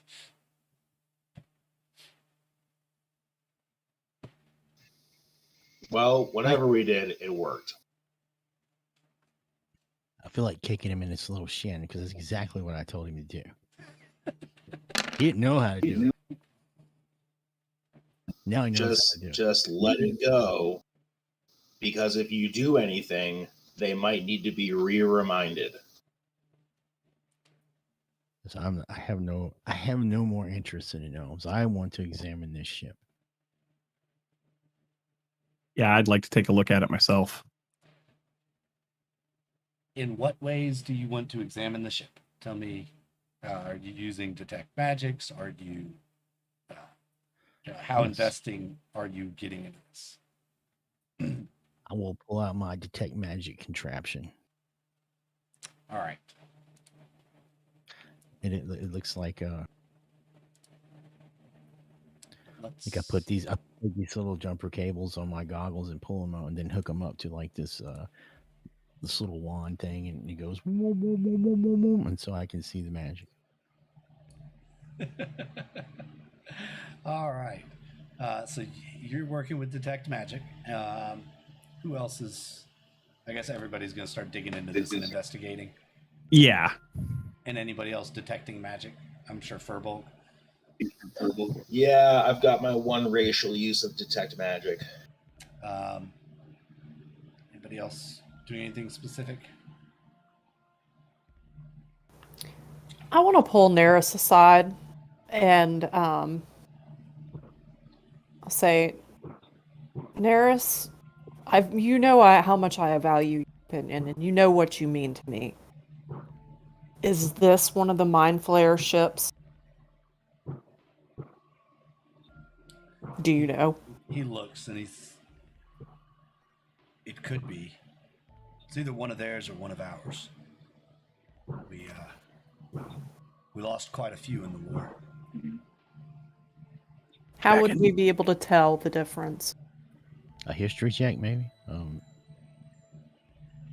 I mean, in theory, Neris was on a ship like this. Yeah. Yeah. So he says, have to look at the helm controls. We have different ways of steering our ships. That's exactly what I'm looking for. It might even be as simple as the language, actually. Are things written in Gith, or are things written in whatever language Mind Flayers speak? As far as you wouldn't know what language they speak, but matches might. But they have a very weird language. Y'all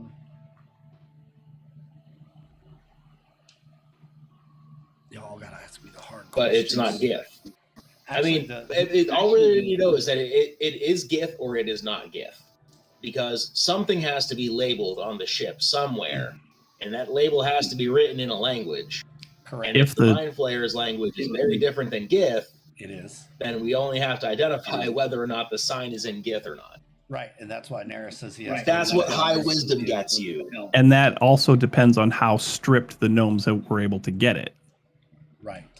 The only thing they hadn't been able to dismantle was the helm control center. So Neris says he needs to look at the helm to see what it is. So he walks over to the helm and he just shakes his head. He says, "No, it's one of theirs." Is the helm magical? Yes.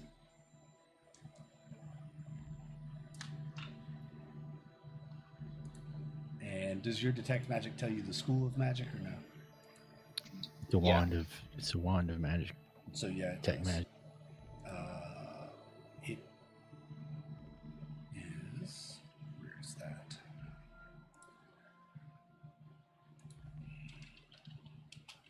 Doing a quick file search. Just a second.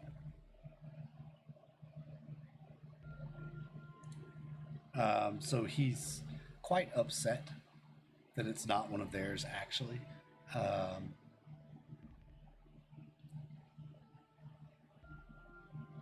And is that, yeah, I guess that, what would that be? I don't know. What would psionics be? What school of magic is psionics? Technically, psionics is now a school of magic. That's what I was thinking. It's like technically now it's its own school, right? Mm-hmm. So, because of all the new. I guess in character you could say it's a color we don't recognize. Yeah, I guess it would be a color that you don't recognize.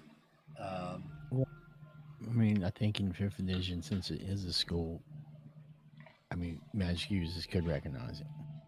If you have been exposed to that type of magic or done any, you see the color, but you don't know what that color, what school of magic that color represents. Unless you have been exposed to some training or knowledge in the psionic magic. Okay. Does that make sense? Mhm. Well, I mean, it's a spell. The spell is supposed to tell us the school. I mean, but you're a DM, so I mean, Oh, there goes dog.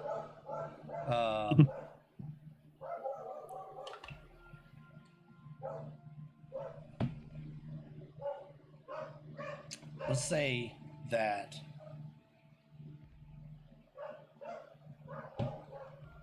tell you what, given your knowledge of the Gith and the Mind Flayers and all the study that you've done, you probably would know that they used some kind of psionic magic, and you probably would have studied it enough to be able to say that while you haven't, you know, done any work with it yourself, it's probably psionic magic. all right. So they've been taking this ship apart. Yeah, the physical And they've been- pieces that can be taken loose. Yeah, panels, pieces of the inner hull, railings, things like that. I would have to study it further. I don't.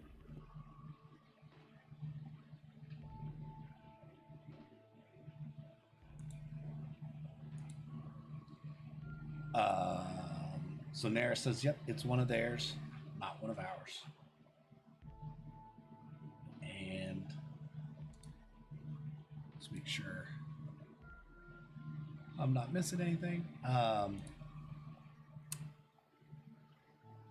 He says, "I probably couldn't even fly it if I wanted to." So, what do y'all want to do from here? What's the power source? I'll ask theirs. Typically, they were powered by the shared energy generated by the hive mind. Each pod was connected, and the energy generated by that pod would power the ships. That's how we were able to take them down in the war. Was instead of attacking the ships, we started attacking the crew. And as we killed the crew, the ships got slower and slower and fell from the sky. This is probably one that we shot down.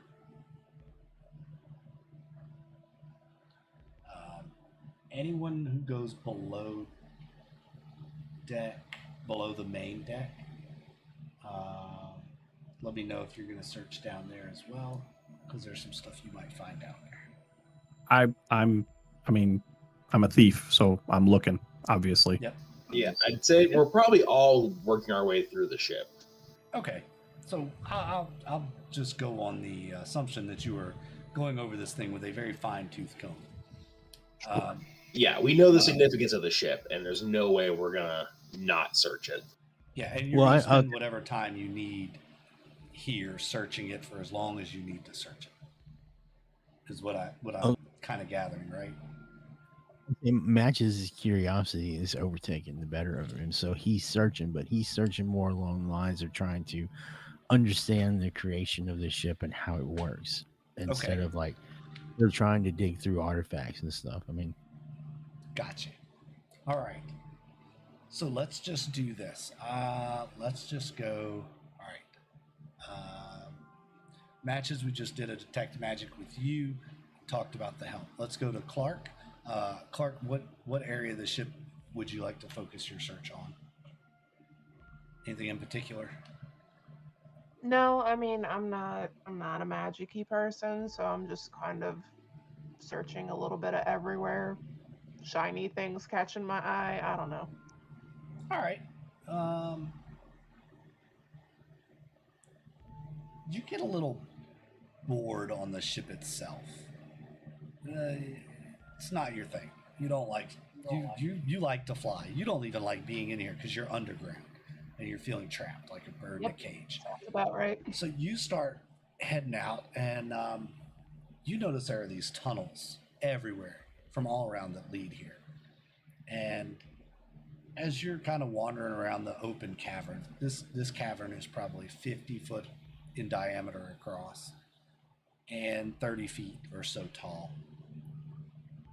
You're kind of just wandering around out there like, come on, guys, let's get it done.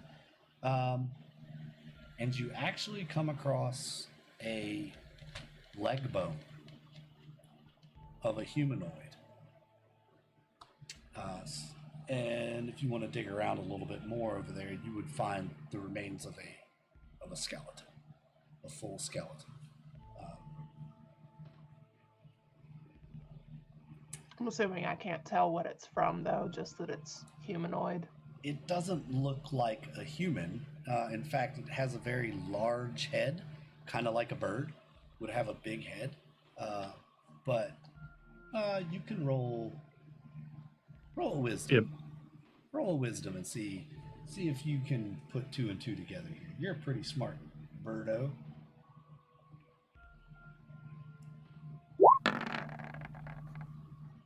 $18. You Smart. You think this resembles what you would if you kind of envisioned a skin over it?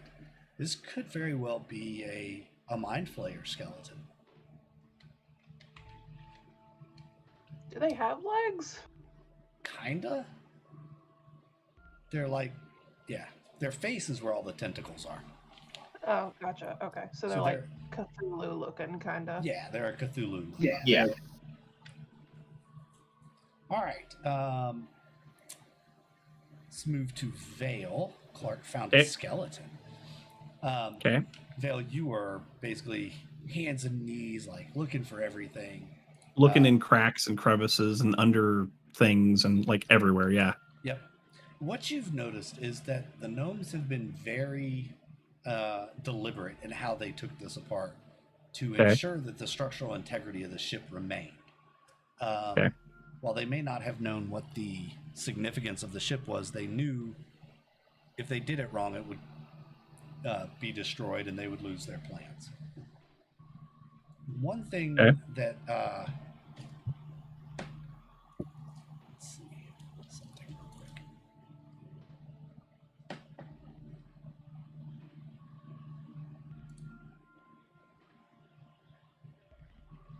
You find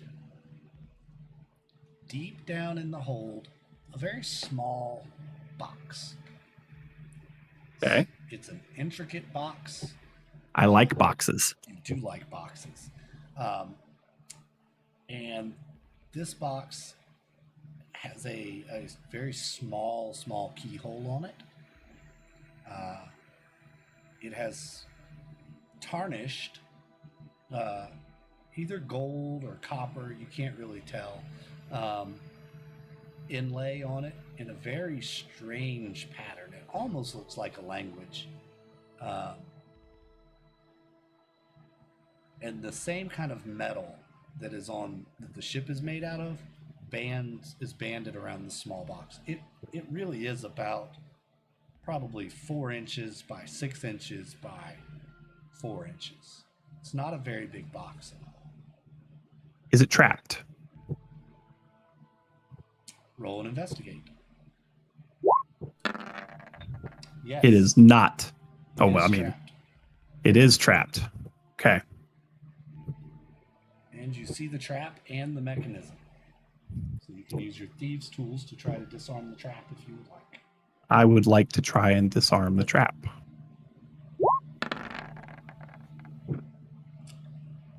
You successfully disarm the trap. It was Is it still locked? yes, it is still locked. Okay. You've I never would, seen a lock like this. It's a keyhole and a dial. Now that the trap has been sprung, what it was in the dial. There was a little lever in the dial that if you tried to turn the key and turn the dial at the same time, that there was a mechanism that would shoot a poisoned gas. There was a gas vial. It's lined up inside the keyhole. So you remove that little lever that would have dropped as a hammer and broken the vial. Okay. So I would like to unlock the box. Right. Guessing that's going to be thieves' tools again. Thieves' tools again.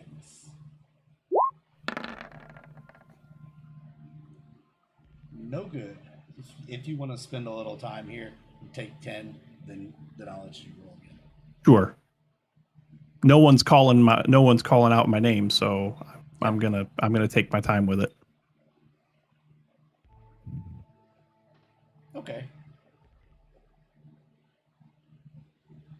Roll one more time. You can take 10 if you want, and roll again. Just don't fumble, and you'll get it. Probably. Maybe. Oh, yeah. Hey, I got it that time. You got it that time. You figure it out, and the complex situation with the key and the dial was tricky. You've never seen a lock like that before. You really admired the craftsmanship of it. And when you pop it open, the only thing in this box is a brooch. I wonder if he's going to be dumb enough to touch the brooch. It's a very shiny, what looks like is a ruby in the center of the brooch. He flipped his coin. He does not touch the brooch. He looks at it, takes note of what it looks like, closes the box, and turns around and heads back towards the rest of the party. All right. Furball. With that, we'll move to Furball. Furball, you are detecting magic as well? Yes. And searching other things? Yes. I mean, so I know that it's an illithid ship, and I know that it's been here for like hundreds of years or something since the war. So I guess I'm just gonna search. I don't know. I don't really know the specific compartments of this ship or anything. Right.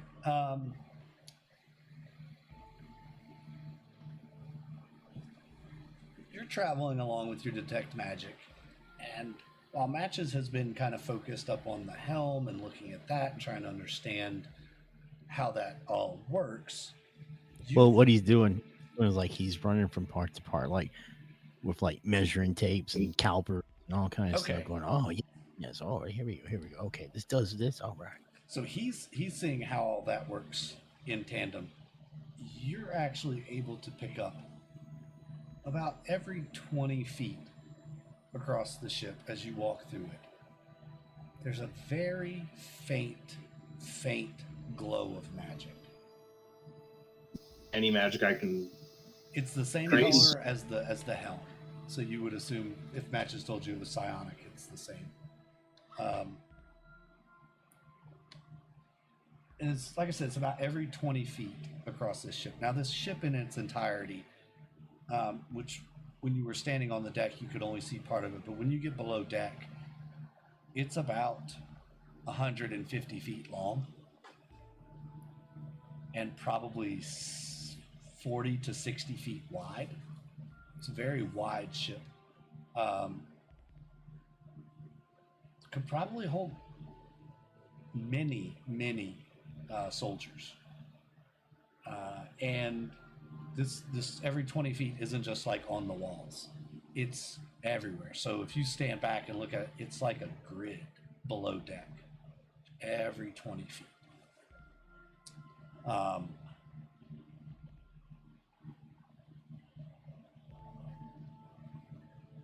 Are there any items or anything that go along with these glows, or? No, they just seem to be at the same point in the structure of the ship.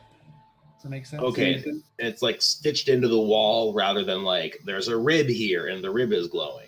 Yeah, instead of like the whole rib glowing, it's just a central point. So there's a point here on the rib, and then here, and then here, like dots on the ribs of the ship about every 20 feet, all the way through. Okay. Right?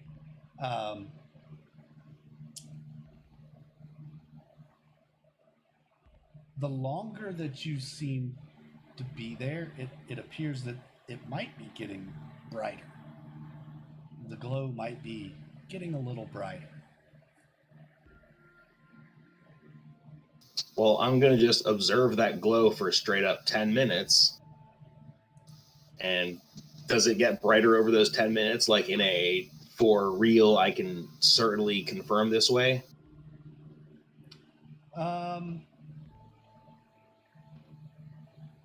Yeah, you can tell it has gotten brighter. It's not just a trick of the eye. It's actually brighter. Well, then, I think it's time to get the fuck out of here. All right, Brata, you and or Neris, and we're gonna probably be wrapping up with y'all's action. Yeah, we need to wrap up. Neris, how do you feel about this? What are your thoughts? This is certainly an odd thing to find here, in the middle of the forest, this close to our resting places, but not unusual. I'm sure there are probably many of these scattered across the realm from the Great War. It's the only oddity that I find here is that it seems to possibly be once again active. And he's looking around at spots. Says, can't you see it? I think I know what's happening. Can I see it, GM? No, you can't. I don't see what you're seeing, Neris. Can I see the magic stuff starting to glow around the ship and stuff? Mm-hmm. Yep. You see it starting to glow as well. In fact, Furbolg probably pointed it out to you. I think, I could be wrong, but I think what's happening is the presence of our minds, our intellects, since we are connected, may be powering the ship. Neris looks for a minute at you. Said, it's possible. It is possible. They, you said you met some. They talked to you. Did you have visions before or after you had met them? Did you have strange dreams? Yes. Yes, we did. Yeah. We may all be in grave danger. We must leave this area immediately. And that's where we'll end. Yeah, I think that's a great place to end. Oh, shit. Grave danger. Oh, boy. Grave Oh, danger. boy. So there's a skeleton and a magical box and some glowy bits on a ship in grave danger. Boy. Oh, boy. And Oh, boy. grave Oh, boy. danger. Wow. Oh. Wow. Awesome sauce. Good stuff tonight. Well, folks, thanks so much for joining us tonight for our adventure. I know we had a little overlay issues. I'm going to work on the overlay so we can get the roles in the just chatting part too for the role playing part. Sorry that chat missed a few of those. Some of those were just coin flips, but I screenshotted mine and shared them to Discord. okay, great. Yep, we'll put some stuff in the Discord too. Just want to remind everybody, Tuesday night we'll be right back here for Weird. That is a Charisma Kills studio game we're doing some test playing with. It's Jesse/Matches is the creator of that game, so we're doing some gameplay for that. Last Wednesday we did Delta Green. Don't know what we're gonna do, if anything, this Wednesday. We may take a break on Wednesday. It was really rough having 2 late night games in the middle of the week on some of us, so we'll probably take a break on that and save those Delta Greens for some special occasions. Again, Saturday the 10th is session 0 for Horde of the Dragon Queen, so we'll be starting that with a brand new cast. We picked up a couple subscribers. I think they were resubs this week. So thank you out there for the resubs, everybody. Keep the love coming to us. If you haven't, go join our Discord. Make sure you do that. Somebody put the Discord in the chat tonight. Make sure you join our Discord so you can hang out with us when we're not on the screen and say hello and share your funny memes with us, because we all love funny memes, especially Brata. She loves dog memes, all the dog memes. What else? That's probably good. Yeah, that's probably good. I think that's it. We'll save the surprises for Tuesday night. Anything else that comes up between now and then, we'll let you all know. But we love you all to pieces so very much. We appreciate you being here and spending your 4 hours with us. But we're done for now, and you're invited to come and join us the next time. But until then, get off our airship. Oh. Good night, everybody. Bye, everybody. Good night.